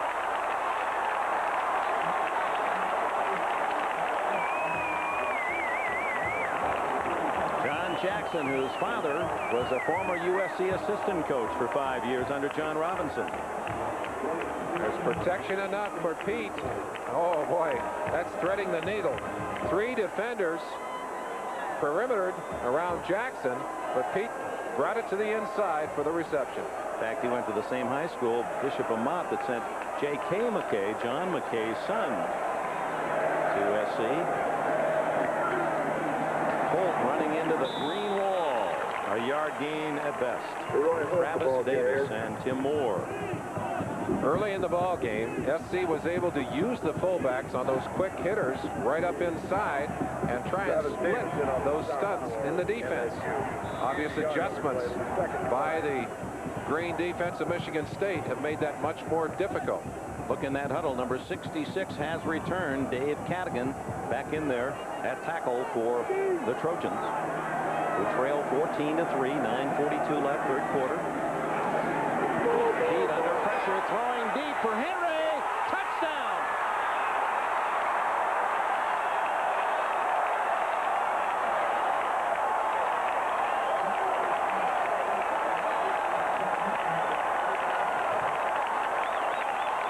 George Perlis got to write the script for the first half. His team controlled it, running, controlled it, defense. Larry Smith wrote the script to begin the second half. He said, let's take the football away, and then let's throw the football for a touchdown. And here it is. Perfect throw as he laid it right over the defensive back's arms and into the waiting grasp of Henry for the 33-yard touchdown. Rodriguez try for point is good. Southern Cal and Larry Smith right back in the thick of it, 14-10. Big pressure to throw that well a pass, 33 yards. He completed 3 out of 3. All 70 yards of that 6-play drive belonged to Pete's passing. And it's 14-10 Michigan State as Rodriguez kicks it to Craig Johnson. Oh, was he drilled at the 23. Let's go back and look at the play. Michigan State's defense is not a blitzing defense, but Rodney catches them in the blitz on this play, knows he's got man-to-man coverage on the outside, and just fires that ball perfectly to get the lead right there on Henry, who is just going to beat his man right up the sideline. And no question about that. That's Harlan Barnett. He's running for all he's worth and almost got a finger on that football. That's the one place that this Michigan State defense hurts a little bit, is in the speed of that defensive backfield. 9:29 left in the third quarter. Michigan State's lead down to 4. McAllister ducking down at the 24. Keith Davis in there to spoil the fun for Michigan State.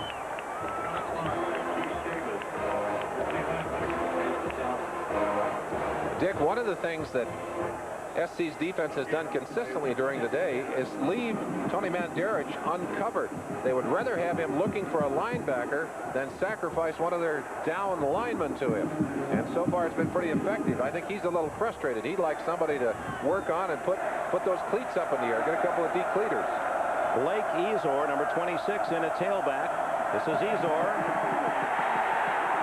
Right into Cleveland Coulter, number 8, the safety man. What a hit by the sophomore from Tempe, Arizona.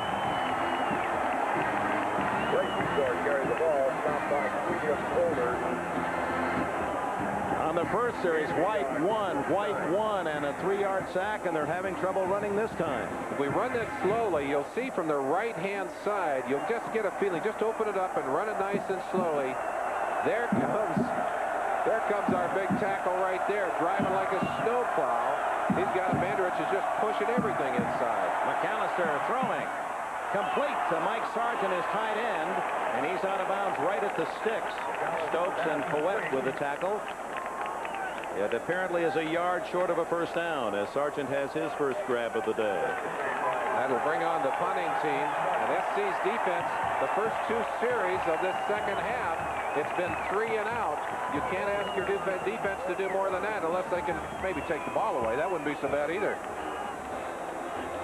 Now McAllister in the offense unable to move for Michigan State. Greg Montgomery, the punter, is in. Number 23, Randy Chatter. Montgomery, who is an outstanding kicker, and even at that trying to improve, went from a 3-step to a 2-step during this past season. Tanner has it at the 24.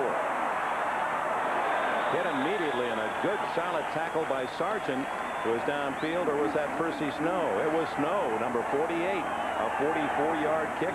Timeout. Tanner returns it to the 31-yard line. Pull the shades because it has a lens that'll 44-1. They can get in there and see a lot of things. That's what we're using today, a 360-degree mount. And those wonderful pictures that are part of our New Year's celebration from Pasadena. Again, Happy New Year. And let's hope it's a continuation of all the peace talks that we heard at the end of 1987. Rodney Peete is thinking continuation here, too. Lockwood, little misdirection, and the tailback down rudely. Larson and Snow, the linebackers.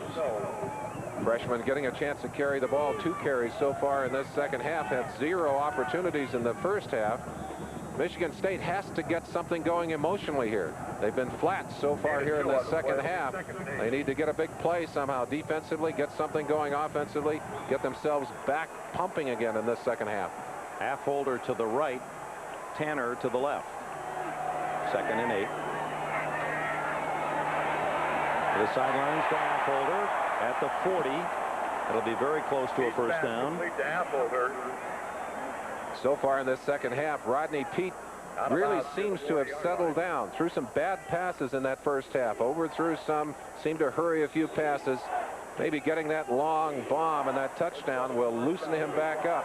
That was a perfect pass, and that's the kind of pass that Michigan State's defense is vulnerable to. 3rd and inches.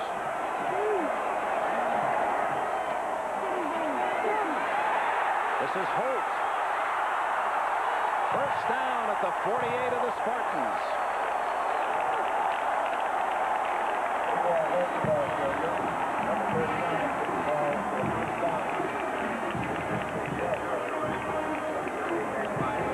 Some outstanding blocking as what would have been a short play ends up a long play because nobody is there to pick up the pieces. 42, Tim Moore misses a chance at a tackle, and Leroy Holt is having a fine day here, getting a lot of chances to carry that football. 12 yards on that attempt, and SC is in Michigan State territory. Oh, what a toss to Lockwood. It pulls his way to the 36 and another SC first down. That almost looked like a fumble the way Pete popped it out of there. You want to wait until the last second to throw that on the option. Pete is just given a little option coming down. He realized there was no chance there. They were right on top of him, able to flip it out to Lockwood, and freshman knows how to run with the football, I can tell you that. 6.5 minutes remain, third quarter. SC trailing Michigan State 14-10. Lockwood again.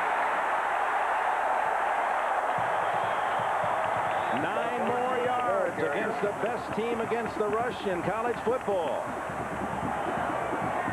USC's offensive line up front, ripping a nice hole. Katnick, Parkinson, and Tucker right in the middle. And, of course, that's Cadigan, the All-American, getting the good block on the outside. Crum finally comes up to make the tackle, but this is a ripping gain. Well, I tell you, they have really changed the momentum here in this second half. The last 3 running plays have gained 12 yards, 12 yards, and 9 yards. Holt, enough for a first down at the 24. One of the problems that USC anticipated, if they had to lean exclusively on the passing attack, was the difficulty once they crossed that 20-yard line. If they can continue to run like this, they can punch it in Michigan State style. Tanner comes out to the left. Henry, the touchdown catch earlier in this quarter, to the right. Ricky Irvins has replaced Lockwood in the backfield. Pete, sacked by Joe Bergen, a senior from Elmhurst, Illinois.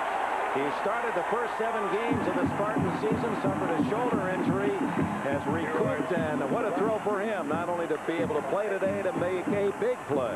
Certainly was a big play. Rodney Peete looking to get that short roll out of there. They just cut him up, got in there so quick he didn't have any chance to move to the outside, and Bergen able to put him on the ground. Second down, 16.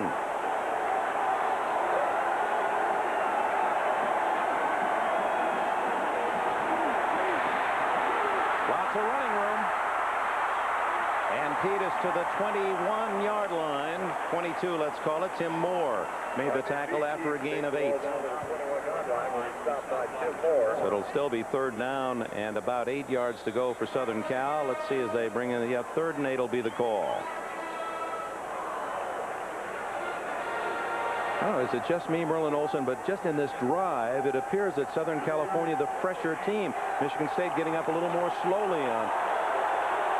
I think the emotional level is what has changed, Dick. And, of course, that shows in what you do physically on the field. Reverse to Tanner. And it was Larson who was tall enough to deny Tanner the leaping Lena for a first down. He has to settle for 5, and here comes the field goal unit on for Southern Cal. Quinn Rodriguez kicked the 34-yarder earlier. You try and hit a disciplined defense with this kind of misdirection because you know they're trying to stop the play. They're eager. They're flowing quickly. They're lucky they didn't get more yardage. The SC didn't get more yardage because that was so well set up. Great play on the outside. Kevin McLean, he can throw the ball as the holder. There it is. It's a fake. He's in trouble, has to throw left-handed, and it's intercepted by Joe Bergen. A flag is down. Now, if it's against the defense, I think there'd be enough for the first down. It was thrown in the defensive backfield. The fake field goal not only didn't work, a right-handed thrower wound up tossing it left-handed. But let's see if the penalty is against Michigan State. Apparently not. And that kind of play may be enough to shift the momentum back. We had illegal procedure on the offense. The penalty is refused. First down. So that will go as a 3rd pass interception against Southern Cal. Here's the fake, and it's not a mishandled punt. It is obviously a called fake, and Michigan State not fooled at all.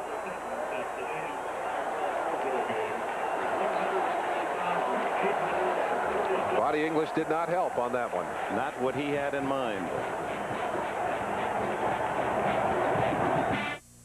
Okay, let's get moving. It was a left-hander, and it's intercepted by Michigan State. Now it's the Spartans' turn. And you lose an opportunity to score like that. It takes some punch out of you.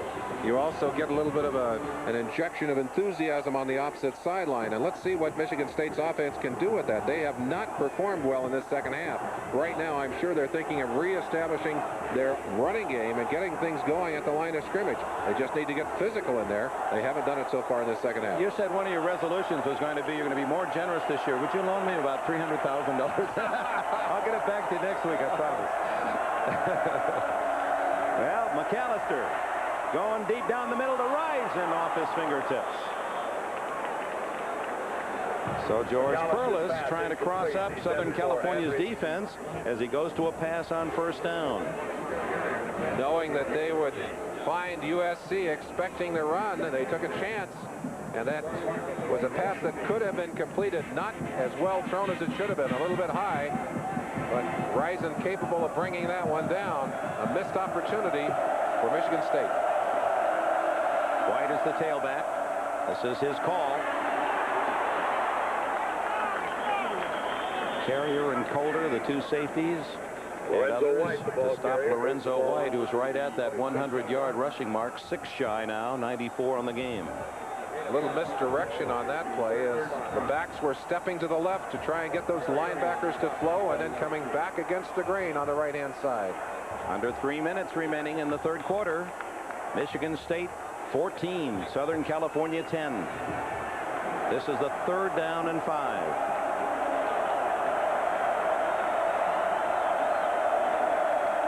Fake to White.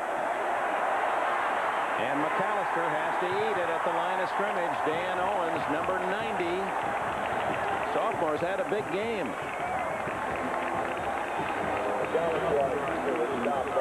Bobby McAllister again breaking down and trying to get out of that pocket a little too quick. Did not really spend much time looking at his receivers. He's got a progression that he did not use on that play. Run by Montgomery to Tanner. 40. 50. One man to beat, the punter. And the punter, Montgomery, slowed him down enough that Iaquinello can make the tackle, but it's SC at the Michigan State 32. Well, the opportunity to take charge for Michigan State dissipated. And now USC roars back with a big play from Tanner here.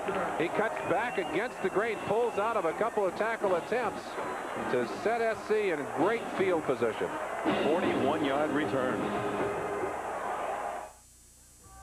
Shearson Lehman Brothers. In the other countries, 36 of them viewing this Rose Bowl Classic.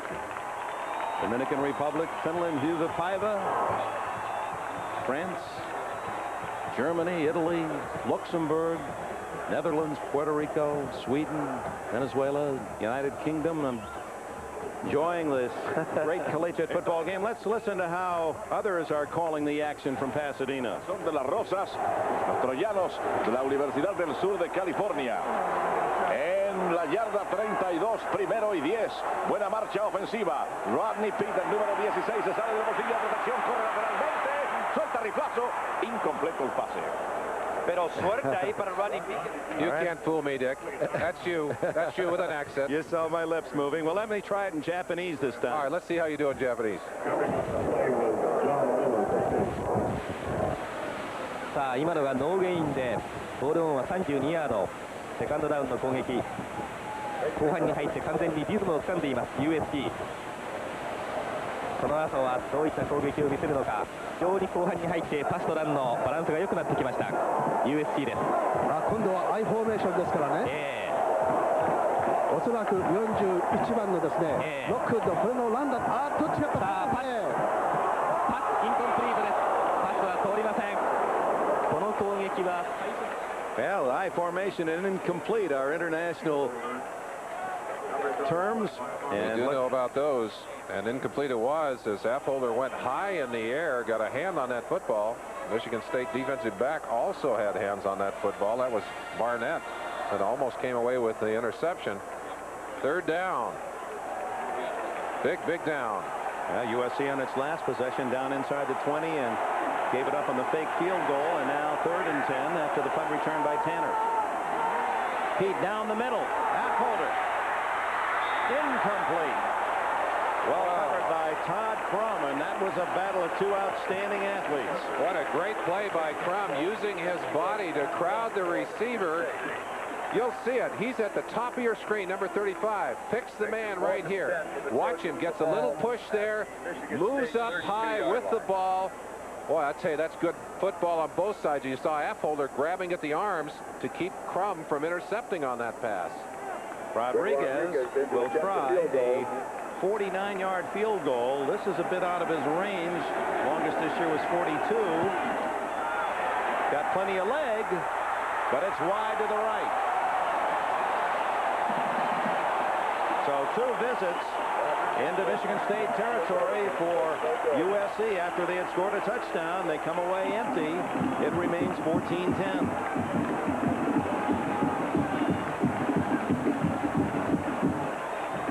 Larry Smith knew he was on the side. He could tell that that ball drifting out to the right was not going to be good. And I'm sure George Perlis on that sideline thinking, I've got to light a fire into this team. Get them moving here. State takes over at the line of scrimmage, the 32. Bryson out to the left. Lorenzo White. A couple, maybe 3 yards to the 36. Don Gibson and plenty of other white shirts there for Michigan State. With that dominating ground game of the first half, it's been SC putting the blocks on them. 3 tries and punt for Michigan State on their first 3 possessions of this second half. This is their best field position of the second half. They possibly can be a little more aggressive in this situation. White. Oh, for a couple, and that puts him over 100 yards for the day. Keith Davis tripped him up. And I think an example, too, again, of the natural turf. I think on the artificial turf, you're able to get that quick step and catch your balance a little quicker. Lorenzo White, as you mentioned, over 101 yards. Watch him as he staggers toward the end of this run. I don't think it's a matter of being tired. The foot is touched here. He just tries to take that quick little jab step. And on the artificial turf, you're able to get that quick balance and then push on. You don't quite have the advantage here on the national turf, or the natural turf. 23 times in his career over 100 yards. Lorenzo White has both of the Spartan touchdowns.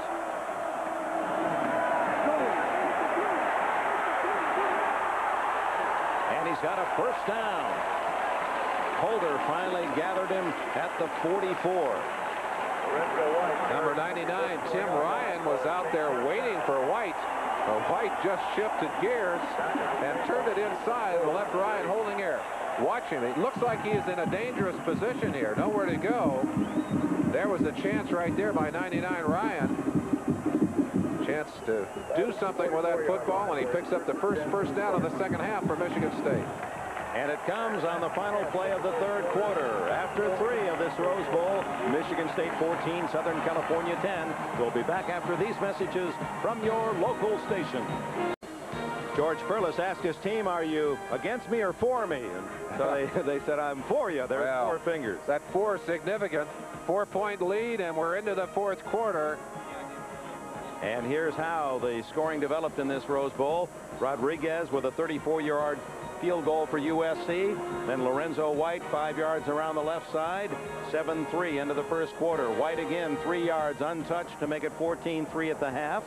In the third quarter, Rodney Peete to Ken Henry, a 33-yard touchdown pass to pull the Trojans within 4. Then 2 other opportunities. SC drives into Michigan State territory. One ended on a failed fake field goal, and the other on a missed 49-yard field goal try by Rodriguez. And now it's Michigan State with the ball on first down to open the final quarter. And out of bounds goes Lorenzo White. Coet with a tackle at the 47.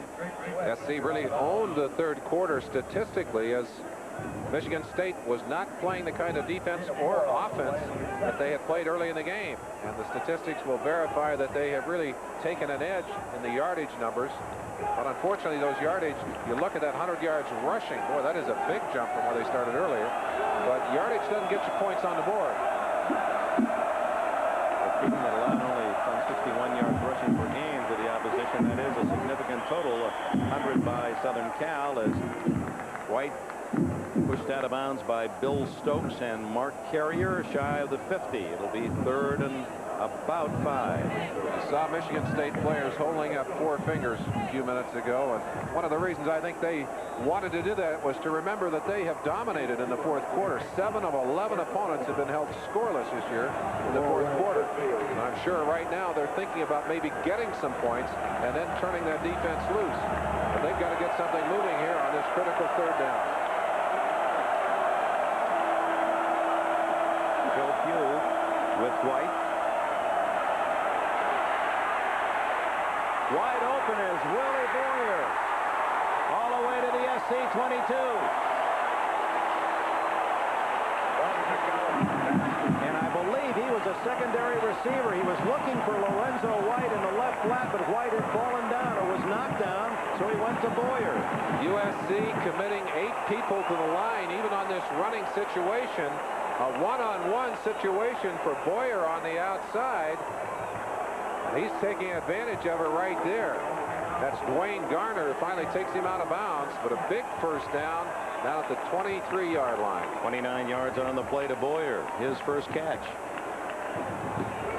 Junior from Detroit. He caught only 6 for the entire year. They don't want a team that runs as many times as this team if they're not going to throw it too many times. Bobby McAllister has to feel pretty good about that. He hasn't had many completions to cheer about today. Stevens Montgomery, the brother of the kicker Greg, is in at fullback, and Lorenzo White follows him for a couple. Marcus Cotton there to finally put the stop on him, and not a great deal of yardage on that play. George is stomping on that sideline. You feel his intensity. Don't know if he's mad at the officials or at his players. Maybe both. I don't think he's happy with the way this second half has gone. He's pleased, I'm sure, to be ahead on the scoreboard, but knows that he's got to get better performance out of his offense and his defense. 2nd and 8. McAllister looking for Risen. He's covered. Risen coming back now, but McAllister is on a scramble to the 21. Don Gibson with the tackle. That's a lot of yardage to get back to the line of scrimmage, and I think that's exactly where he ended up, showing some nifty running, but again showing the insecurity of a quarterback who's really not had a great deal of success at throwing the football. Got one receiver, looks to the outside, nobody home, does a good job of rolling away and getting downfield here, but all he did really was get back to the line of scrimmage. They lost a yard, so that's the 5th sack for the Trojans. Brings up 3rd and 8. So for the Spartans, 3rd and 8, and White goes down again. 99 Tim Ryan. He's a name to remember. 2 more years to play here at Southern Cal. He's 6'5", 250. This year he had 5 sacks, 1 interception, 10 tackles for losses, 5 deflected passes. They're trying to get a little misdirection there. They start inside, and SC's down lineman coming hard as they penetrated and were able to knock White right off his feet as he cut back against the grain. Utica, Michigan freshman John Langlow, who was 15 for 22, will try a 41-yard field goal. Oh, plenty of leg, and it is good.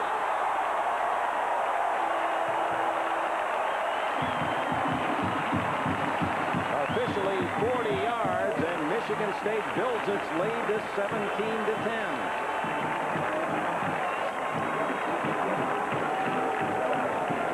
Showing us some real power on this shot, and it was good all the way.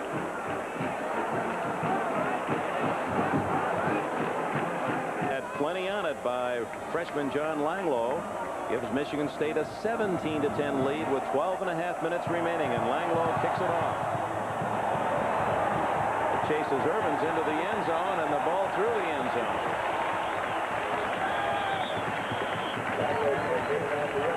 During that last timeout, Bobby McAllister doesn't look very happy, and I'm sure they're saying patience, have some patience in there. Don't be so quick to pull that ball down and scamper out of there. Look for those receivers.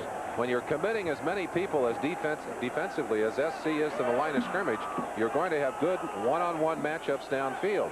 You've got to find them and take advantage of them. Henry to the left, Tanner to the right.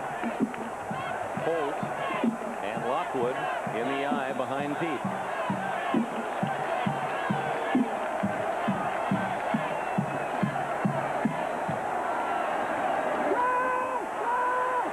Up the middle to the tight end, and Paul Green with his 4th catch stopped at the 29. 9-yard guard pickup. Percy Snow was there first for Michigan State. We talked about the conservative nature of this MSU defense. Todd Crum on that last play sneaking back just before the ball was snapped, kind of pedaling back a little bit. He's the center fielder. Doesn't want to let anything really get behind him. But as he pedaled back, they were able to hit the receiver for a nice gain in the mid zone.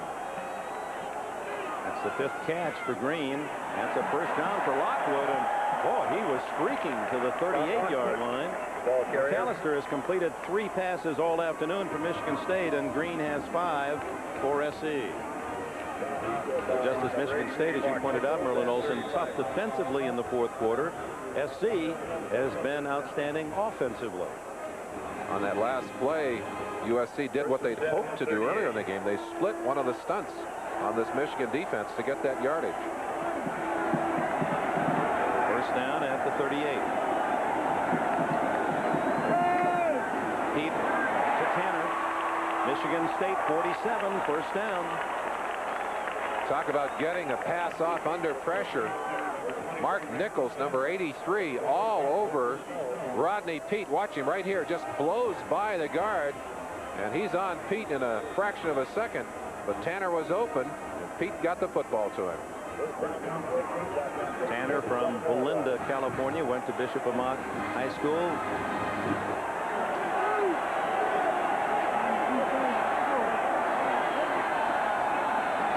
Peete throwing on first down. Dumps it out to Holt. Nice throw. And the fullback has another first down at the 36. That's an example of the athletic ability and the ball control that Rodney Peete has. When he gets hot, he can put that football almost anywhere. He has such a good arm and a good feel for the ball. Just dropped it in, a little finesse pass to get that first down. Temperatures dropping here as the conditions change, but Dick, it remains a perfect day to throw the football. No wind. Beautiful day. No moisture on the field. Peete having a better quarter here as he gets things underway.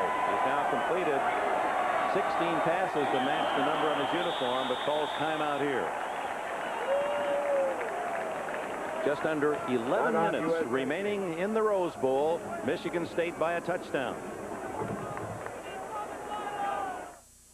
The prize inside Is tomorrow, followed by UCLA North Carolina basketball.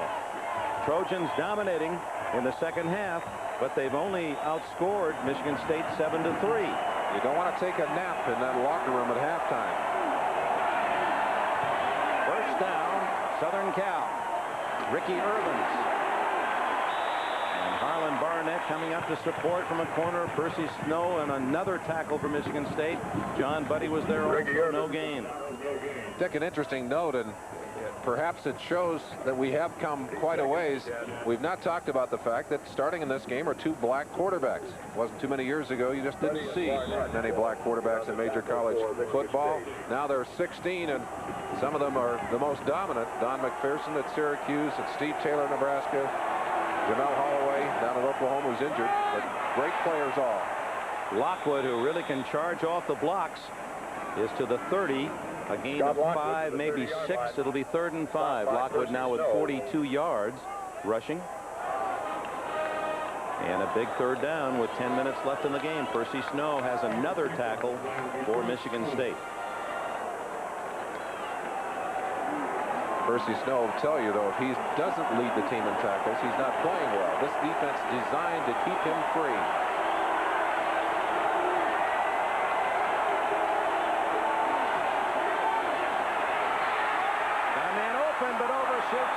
Henry, who had a touchdown reception of 33 yards early in the second half, and Peete missed him by a stride. Starting with Henry was number 36. And to try another field goal. Yes, this time instead of Rodriguez, it's going to be Affolter to try the field goal. Brings up 4th down, 4th and 30. Affolter, who kicked one 64 yards, then a national scholastic record while in high school. Another fake. McLean. First down at the 22. Now that shows something from Larry Smith. Did he fumble? No, after he was down. Smith trying 2 fake field goals in the last 3, and it's not often when you're burned once, you'll come back and try it again. When you need the big plays, you got to take some risks. That's exactly what they do here. They're working against the field goal blocking team, and even though they were alert and were ready for that play, they did not play the option well. With a quarterback in there, you have those options. Oh, that looked like a fumble to me. That looked like a fumble. I'd like to see. There is one, and Pete falls on it. I wonder if we could go back and see the tail end of the play with McLean carrying. It appeared before he went down, somebody had reached in and snapped the ball out of his grasp. Stripped that ball loose. Meantime, Pete has that fumble on the exchange from center for no gain. Here's the tail end of that fake field goal. McLean, backup quarterback. Now right in here, they pull it away. Is he down? That's Miller pulling it out, number 44, from also there, but tough call. Yeah, it is. Even the review may not have given that one up. Of course, you don't do that in college. We let him call it on the field here. 8.5 minutes remaining. Pete on second down. Into the end zone. Touchdown, Henry.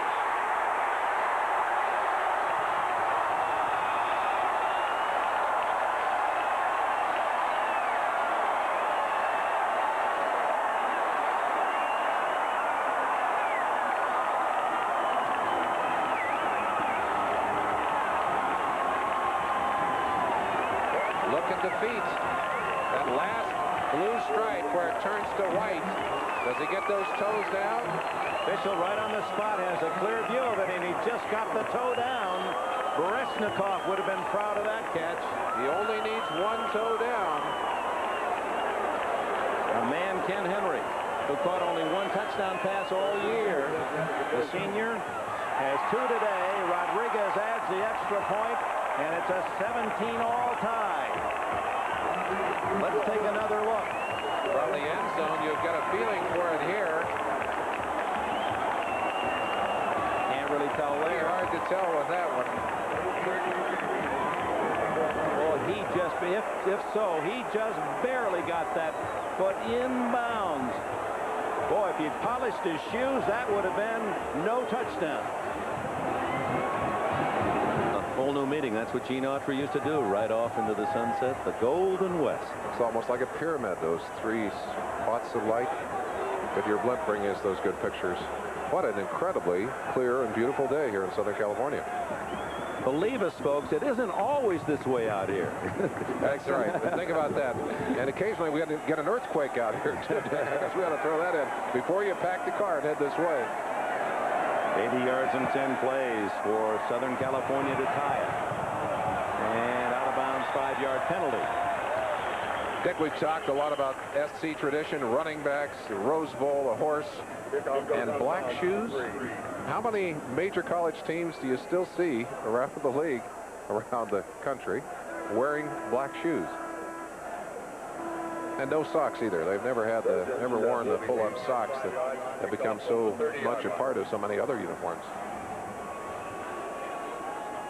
Well, those black shoes, by just a wisp, keeping Henry inbounds and a touchdown that has tied it at 17 with 8.5 minutes left, and the Southern California kicking team tees it up. By the way, that touchdown, Merlin, was the first time Michigan State's defense has been scored upon in the 4th quarter since back in the Illinois game in late October when they were tied by the Illini.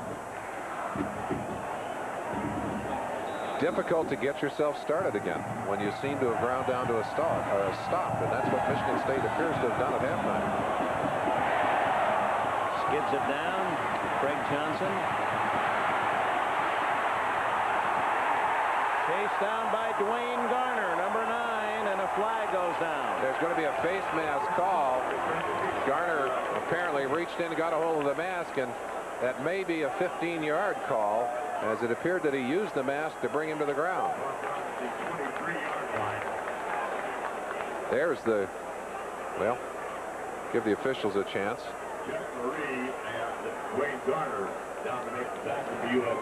Big Ten referee Gilbert Marchman has not indicated a personal foul, which would give it the 15. It's only a 5. State fans don't like that call. We have gravity opening of the helmet, 5 yards. So apparently didn't have a hold of the face mask. Watch it here. He reaches in and takes a hold of the... Well, yeah, he does. Hard to tell whether he's got the mask or the helmet. Apparently the feeling was he had a hold of the helmet there. Here it is from a reverse angle. It appears he gets into the helmet, then he slides it off onto the shoulder at this point.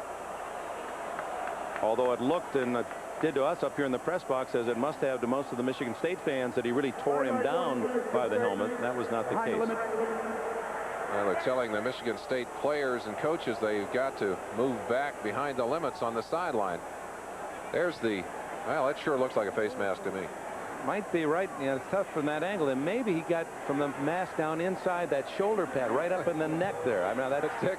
I once had a hold of a ball carrier, put him to the ground, and I saw the official throw a flag, and he said face mask, and I had a hold of the guy's jersey right under the mask, and I tore out a piece of the jersey. I said, here, this is what I had a hold of. I didn't have the face mask. Did you win? No.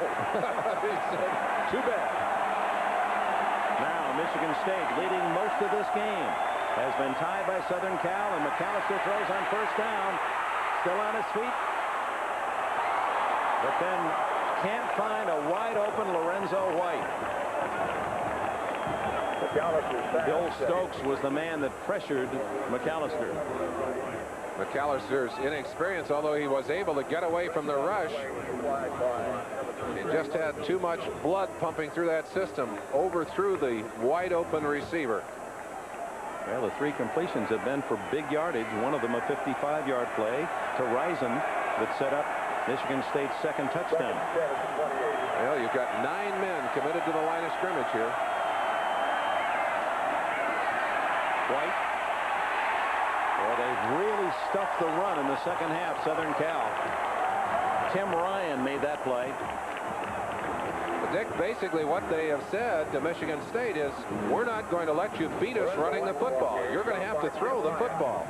And they just come up and stack everybody on the line of scrimmage, and it's awfully hard when you're outmanned numbers-wise to get that running game going. You've got to be able to throw the football. And Michigan State's inability to accurately and successfully throw that football has really killed them here in the second half.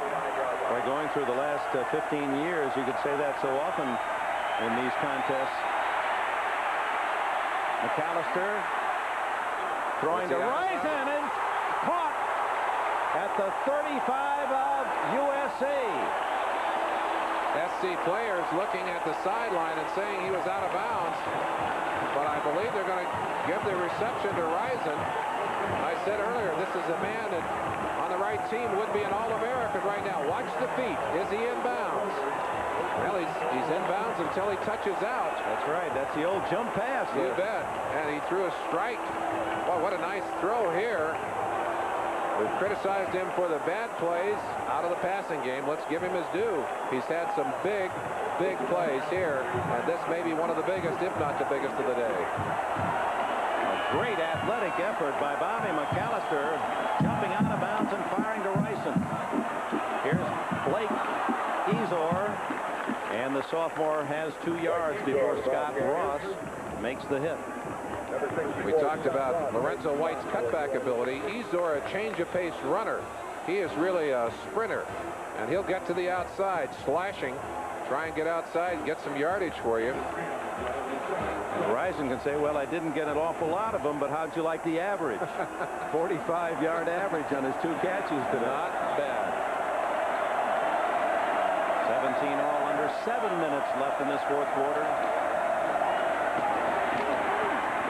Ezor, second effort, gets down to about the 27-yard line. Ross and Coet with the tackle.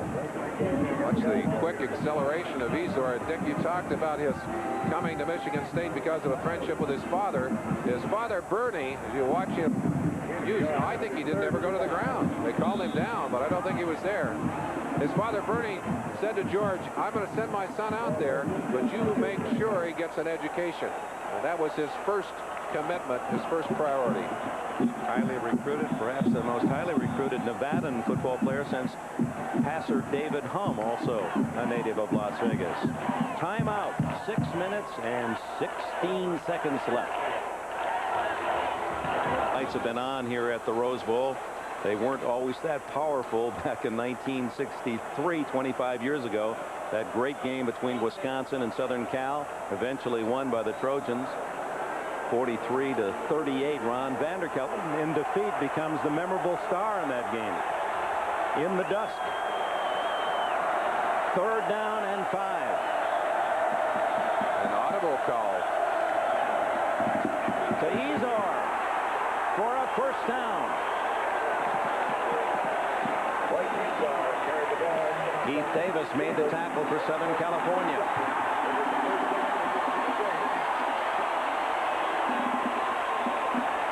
Surge of life. The Michigan bench here in the Michigan stands. Ezor running right into Mandarich. There is Blocker, who'd driven his man downfield. Again in behind the left side of that line for that critical first down. Ezor stays in at tailback, gets the call again. Pressure legs.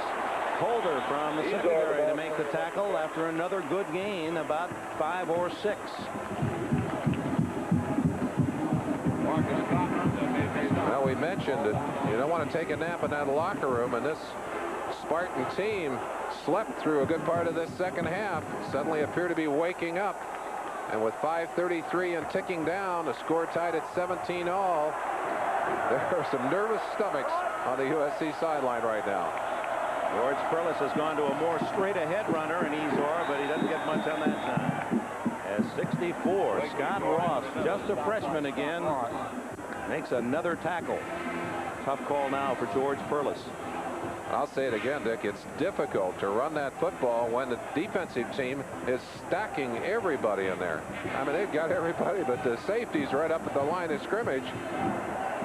There's Bobby McAllister looking to the sideline for the taking the signals. The 25-second clock is at 10.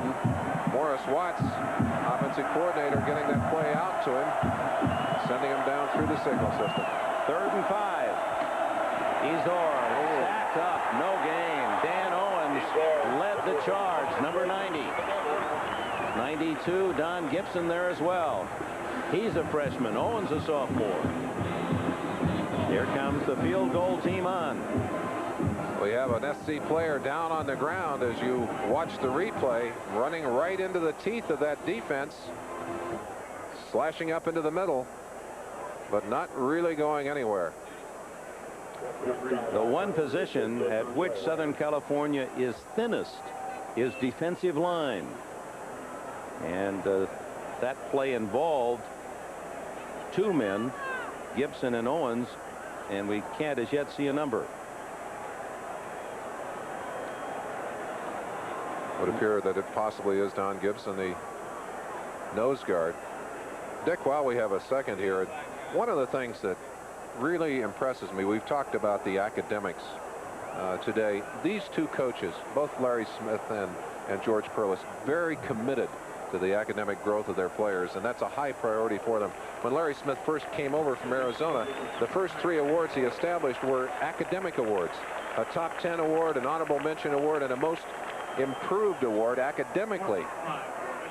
There you see, that's Dan Owens, number 90, going off this sideline. Good news as he trots off. But those awards have helped to boost the academic standards of his athletes on this football team, and that's a high priority. To break the tie from 36, Langloh. Michigan State leads.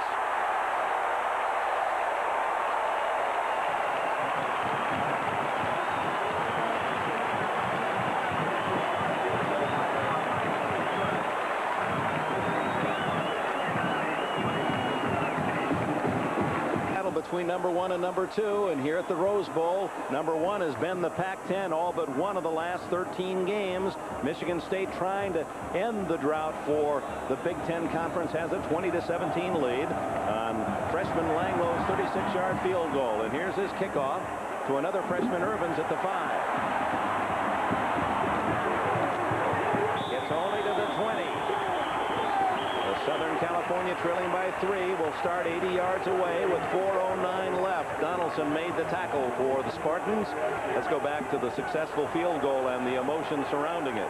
They say for every reaction, or for every action, there is an opposite reaction. You see the elation the Michigan State sideline. Michigan State kickers. And here's the reaction on the other sideline. One of disappointment, I'm sure. But watch how quickly Larry Smith recovered. Well, he recovered very quickly and said, let's go. Rodney Peete underneath to his tight end, Paul Green, who was bumped out of bounds after a 7-yard gain. Green with a half dozen catches today. He had 24 during the regular season. Southern California. In fact, today, if SC should win, it would be their 22nd bowl victory. Only Alabama has one more. The Tide with 22. And they play Michigan tomorrow on NBC. Scott Lockwood limping off the field. Looks to have maybe injured an ankle. So Ricky Irvins will come in, a freshman, at a position that is already critically thin. Stephen Webster, with the injury in the UCLA game, the top rusher in the Pac-10, not playing today. And Irvins doesn't get anything on that carry. So it'll be 3rd down, Southern Cal. Travis Davis, Percy Snow with the tackle. Pretty difficult to question the kind of success that this USC football program has had in the last 25 years. You've talked about the Heisman Trophy winners, 4 of them, 9 Rose Bowl appearances, 5 national championships. Those pretty impressive credentials for a university. Rodney Peete on 3rd and 3.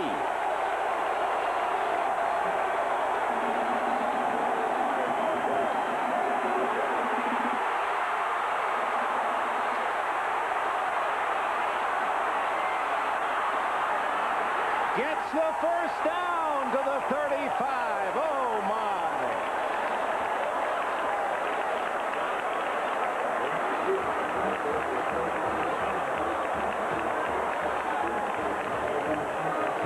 You get a feeling for 2 things here: the athletic ability of Rodney Peete and the discipline of the Michigan State defense. They're staying with their people, and Rodney could see that. They don't break until the last second, until they cross the line of scrimmage, and then it was too late. He made the moves that you would see out of a good running back and picked up the 1st down. Pete's 4.5 speed paying off, and now his arm gets it to Green. Short yardage out to the 39-yard line. As Peete made the traverse of the field on that reverse in the 1st down, oh my, did he cover some hallowed Rose Bowl green.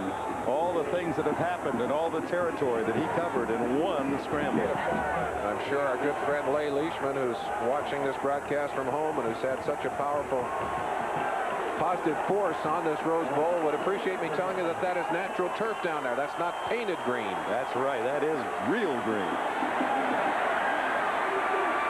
Almost intercepted on the deflection, intended for Affolter. And Travis Davis might have been the man that got a hand on it. Coming up next, the Oklahoma Sooners, the Hurricanes of Miami here on NBC, number 1 and number 2 in the nation. The winner can claim the National Collegiate Football Championship, and you'll see it all. Don Criqui and Bob Trumpy waiting in Miami at the famed Orange Bowl. Quarterbacks have to handle the heat. The heat's on Rodney Peete right now. 3rd and 5.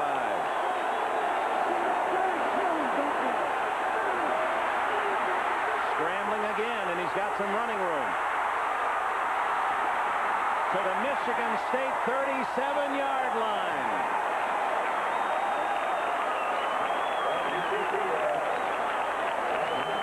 Well, they said he had 4.5 speed, Merlin Olsen. I didn't think he was that fast. He can run with most anyone in this game. Taking advantage of the man-to-man coverage on this particular play, defenders have run off with their people downfield, and Peete runs away from everyone. Was that Crum that finally came over and knocked him out of bounds? Yep, Todd Crum, but not until he had the big yardage and the 1st down. He was out of bounds when that ball popped free. Well, now the nervous stomachs are on the Michigan State side of the line. A draw play to Irvins, a freshman, to the 35. Short yardage with 2 minutes and 27 seconds remaining. And Michigan State holding a 3-point lead.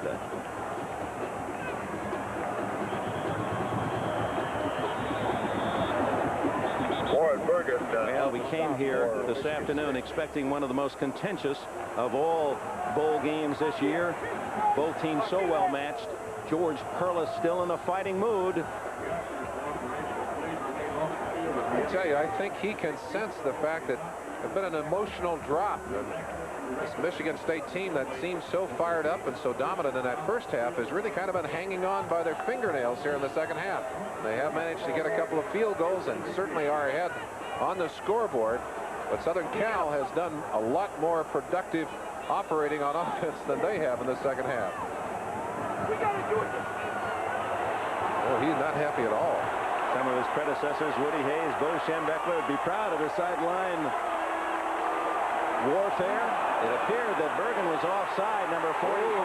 The flags are down. So is Pete, but I think 45 Bergen jumped the gun. Well, if he didn't, that's a huge loss, about a 15-yard sack. Yes, it is against Bergen.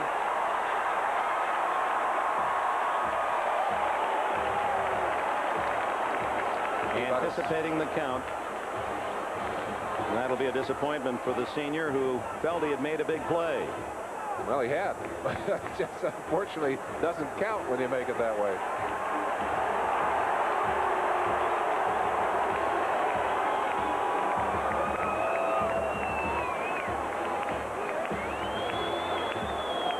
To the 30-yard line. Offside on the defense. That is one nice thing about college football is when you make a mistake, they don't call out your number. It did appear that Bergen was lined up at defensive left end, was a man who rolled offside. It's second down and 2. 1 minute 42 seconds left.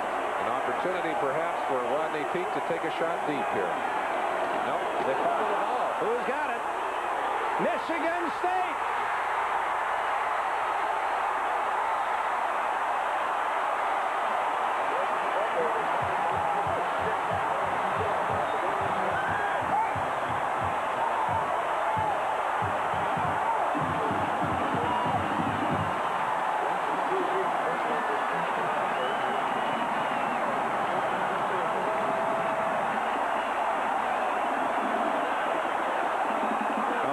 You said that the turnovers would be a key in this game. Southern California had the best record of any major college team, a +17 coming into this game. They're 4-0 against, and this one most painful of all. Rodney Peete just never got that ball up from John Katnick, his center. Now, I don't know whether he pulled out early or Katnick didn't get it out in time, but that really is a costly, costly fumble. Todd Crum gets it for State. People judge the entire football season. You earn the chance to go to a bowl game, and the traditionally greatest bowl game of them all, the Rose Bowl, and the basic interchange from center to quarterback goes awry, and Michigan State stops the SC drive with 1:33 left. But it's not over yet, and you just have the feeling this has been a kind of a strange game. So many shifts of emotion, in particular here in the second half.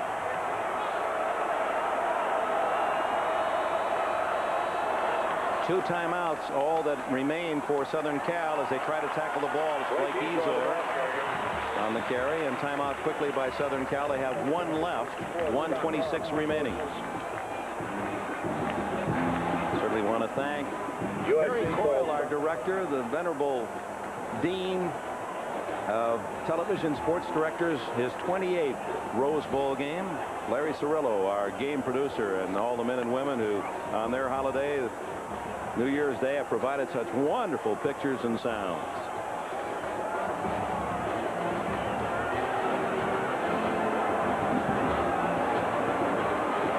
Oh, look at the eyes. Really a fine young man. This is his first trip to California, Bobby McAllister, and he'll go back, I'm sure, a little wiser for the wear, remembering those great passes that he threw, and also realizing that he's got to get a little more comfortable back there in his responsibilities as a quarterback, but he's got time to do that. He said, coming from Florida, my bowl dreams were always about oranges, understandably. He said, I thought that the Rose Bowl was somebody's granddaddy or something. He says, now I know it's all about roses, and it's the ultimate, the granddaddy. Spoken like a true Big Tenor. Well, they played mistake-free football, Michigan State. And they're 86 seconds from a rare Big Ten win in the last 20 years. Ezor hangs on to it at the 30, and the final timeout is spent by Southern Cal.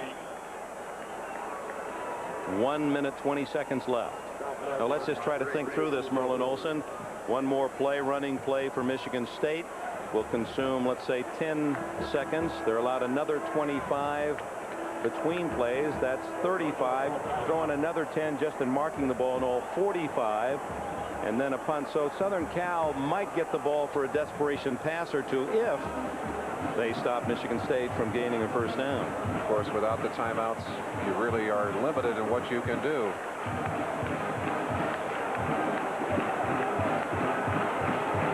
It started all Big Ten. I can remember in those early days when people back in the Midwest said, what are we doing out there? This is too easy. They don't know how to play football out there. Let's play Army or play Notre Dame or someone. And then it leveled out in the 60s 5-all. And then it turned in 1970. Only 2 Big Ten wins until this year from the 70s and 80s. And George Perlis, slight underdog Michigan State, is apparently going to celebrate the 7-year itch, but he's not about to scratch too hard yet. He's not going to dig on anything until this thing is over.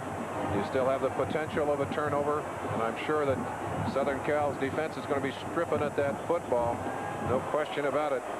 Chris Allen's defense have been told, if you get a shot at that ball carrier, hold him up and let somebody else come and try and knock that football away. Michigan State gains 3 yards. They have a first down, and this one's over. Ezor going to be close. Ezor, the ball carrier. I don't think he's got it, Dick. I think he's going to be a little short. Carrier Colder. Cleveland Colder, that hard-hitting sophomore safety, and time ticking away. They're going to measure it. Do we have an injury? We have an injury. Michigan State fans booing. Might be a gimmick to stop the clock. It was your old teammate, Fainting Frank Verricchione at Notre Dame did that, but I think they've got an honest injury here. Dick, we talked about the impact of turnovers and what it has on a game. And the first game that these two teams played dominated also by turnovers. 2 interceptions, 2 fumble snaps, and 1 fumble. Rodney Peete responsible for a couple of those fumble snaps, as you might remember. And of course, here we are in a situation again where the turnovers have really been the difference in this game. Well, while we wait for the injured Southern California player, just to bring you up to date as we get ready for the Orange Bowl, it was Florida State, the Seminoles, late in that one to beat Nebraska 31-28. Texas A&M, the Southwest Conference, Texas a big win and an upset for the Aggies against Notre Dame. Penn State dropped rudely by Clemson 35-10, and unbeaten Syracuse tied by Auburn 16-all. Those are the finals. Other games today. Here it's Michigan State 20, Southern California 17. And in just a few moments, don't wander away, we'll be switching you to the Orange Bowl. The national championship at stake. Will it be Oklahoma? Will it be Miami? Oklahoma with the best defense. Michigan State second in the nation. Miami with a superior passing game. And all the drama surrounding who will be national champions. Of course, the same feeling in that game with Miami playing at home, basically, that they are given the advantage of not having to go so far away. That's one of the feelings that Pac-10 teams have been able to take advantage, in particular UCLA and SC, of being able to spend this holiday at home and make a short cab ride to the Rose Bowl, something that has helped indeed. Well, that's good news. Cleveland Colder is up and on his feet. Punting team on the field. And you better believe that SC is going to come after this punt and try and block it. 1:06 left. And now they'll wind up the clock. Now Michigan State does not have to kick the ball for 25 seconds, so they can let 25 run off the clock. They shouldn't be penalized because of the Calder injury. No, they'll do it. They'll simply let it run down. May even take the penalty, which they're not going to worry about. And with a kicker like Montgomery, knowing that he gets hold of a good one, he can drive you 60 yards back. They'll just let the 25 tick away. And that's exactly what they're going to do. There it is. Gives us a chance to thank Joe Costanza, our statistician, and the crew in the booth from Southern California, David Ratz, from Michigan State, Scott Monahan. Thank you, gentlemen. Chuck Panama, Doug Mann, Bill Olson. I want to thank our statistician, researcher, Joe Vencius. And what a grand crew. I mean, it's a privilege to be able to work this Rose Bowl game every year, and this is our 9th. Looking forward to the 75th next year, the 100th Tournament of Roses next year. 41 seconds left. 10 men on the line of scrimmage. Montgomery drills it. Tanner to the 19. Out of bounds at the 25. Of course, Tanner didn't need to get out of bounds. As soon as he would have been tackled, the clock would have stopped. 49-yard kick under pressure, Montgomery. 6 yards on the return. 31 seconds left. Trying to block the kick that way. Once he got it away, there was really no one to block for Tanner. Tanner did what he could. It wasn't a great deal, and Rodney Peete is looking at a lot of green. 75 yards and 31 seconds. No timeouts. Those are pretty tough circumstances. And for a tying field goal, you have to figure to get to at least the 30-yard line. To the sidelines, to Jackson, out of bounds at the 39. 13 yards, Peete to Jackson. The conservative nature, again, of course, you'd expect it in long yardage situation here. 5 DBs on the field. 6 DBs on the field. Now, the thing that George Perlis's defense is being reminded of, don't look so much for those little outs to stop the clock that you forget about the deep one. Well, I think you'll find those 2 safeties at about 15, 18 yards before the ball is snapped. 15, 16. Now they back off another 5. Peete going deep down the middle. Ooh.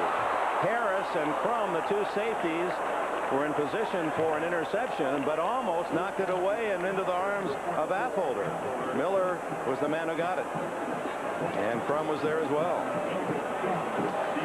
I think if Miller hadn't touched that football, that Crum would have intercepted it, Dick. I agree.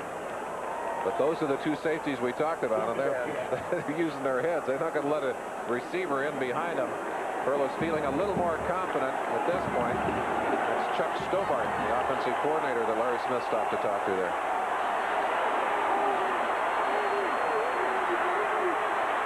Peete throwing incomplete, and a fine play by Kurt Larson, number 3.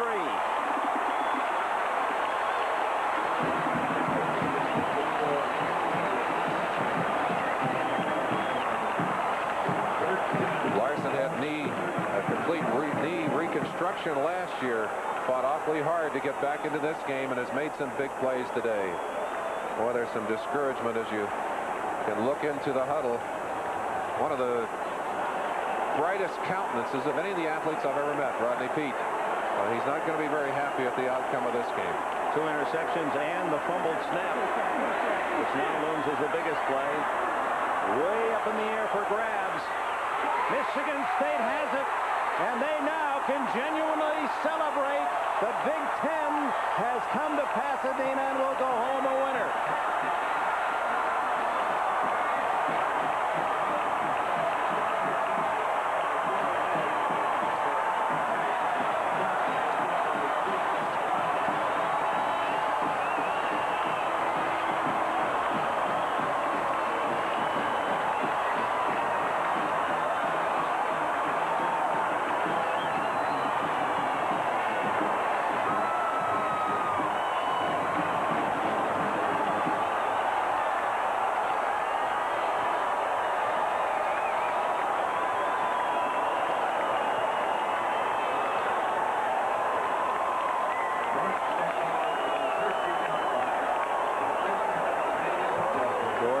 With a final reminder with 3 seconds left. Don't let the celebration get in the way of a mishandled snap and a fumble. I think it's what he's telling McAllister. Just take that ball and lay down. You don't have to do anything at this point except make sure you don't fumble the football.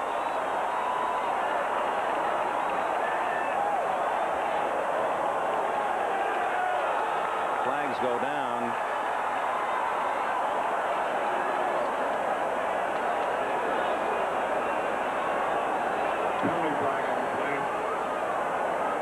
The clock after that, won't they, Dick? I don't think you can stop it with a penalty.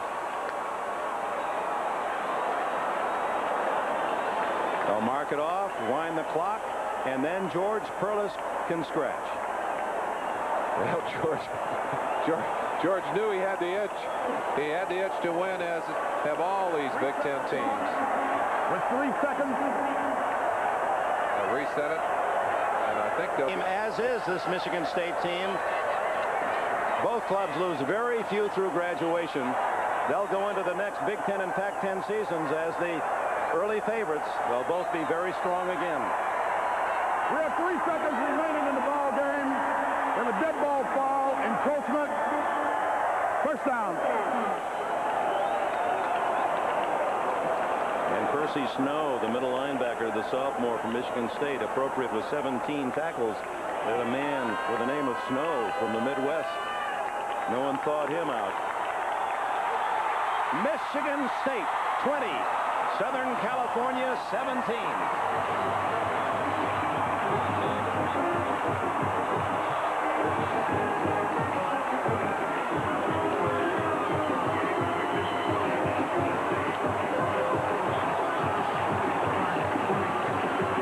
The Budweiser outstanding player of today's Rose Bowl game, Lorenzo White from Michigan State, Rodney Peete from Southern California.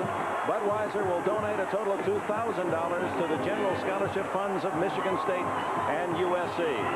The stars coming in produced today, but it was White with his great first half, and then a Michigan State team that played without mistake that earned the win. Rodney Peete on the far sideline, I'm sure, with some real pain in his heart. Some very big plays on the day. But Michigan State clawed their way to get to this game. They hung on through this second half. They walk away with a well-earned victory. And you're right, Dick. Fewest mistakes really paid off in this game. And I thought I saw George Perlis look to the skies, wondering if that Irishman Duffy Daugherty was finally smiling. That's the story from the Rose Bowl. Stay tuned for the Orange Bowl following these messages. President of Oklahoma standing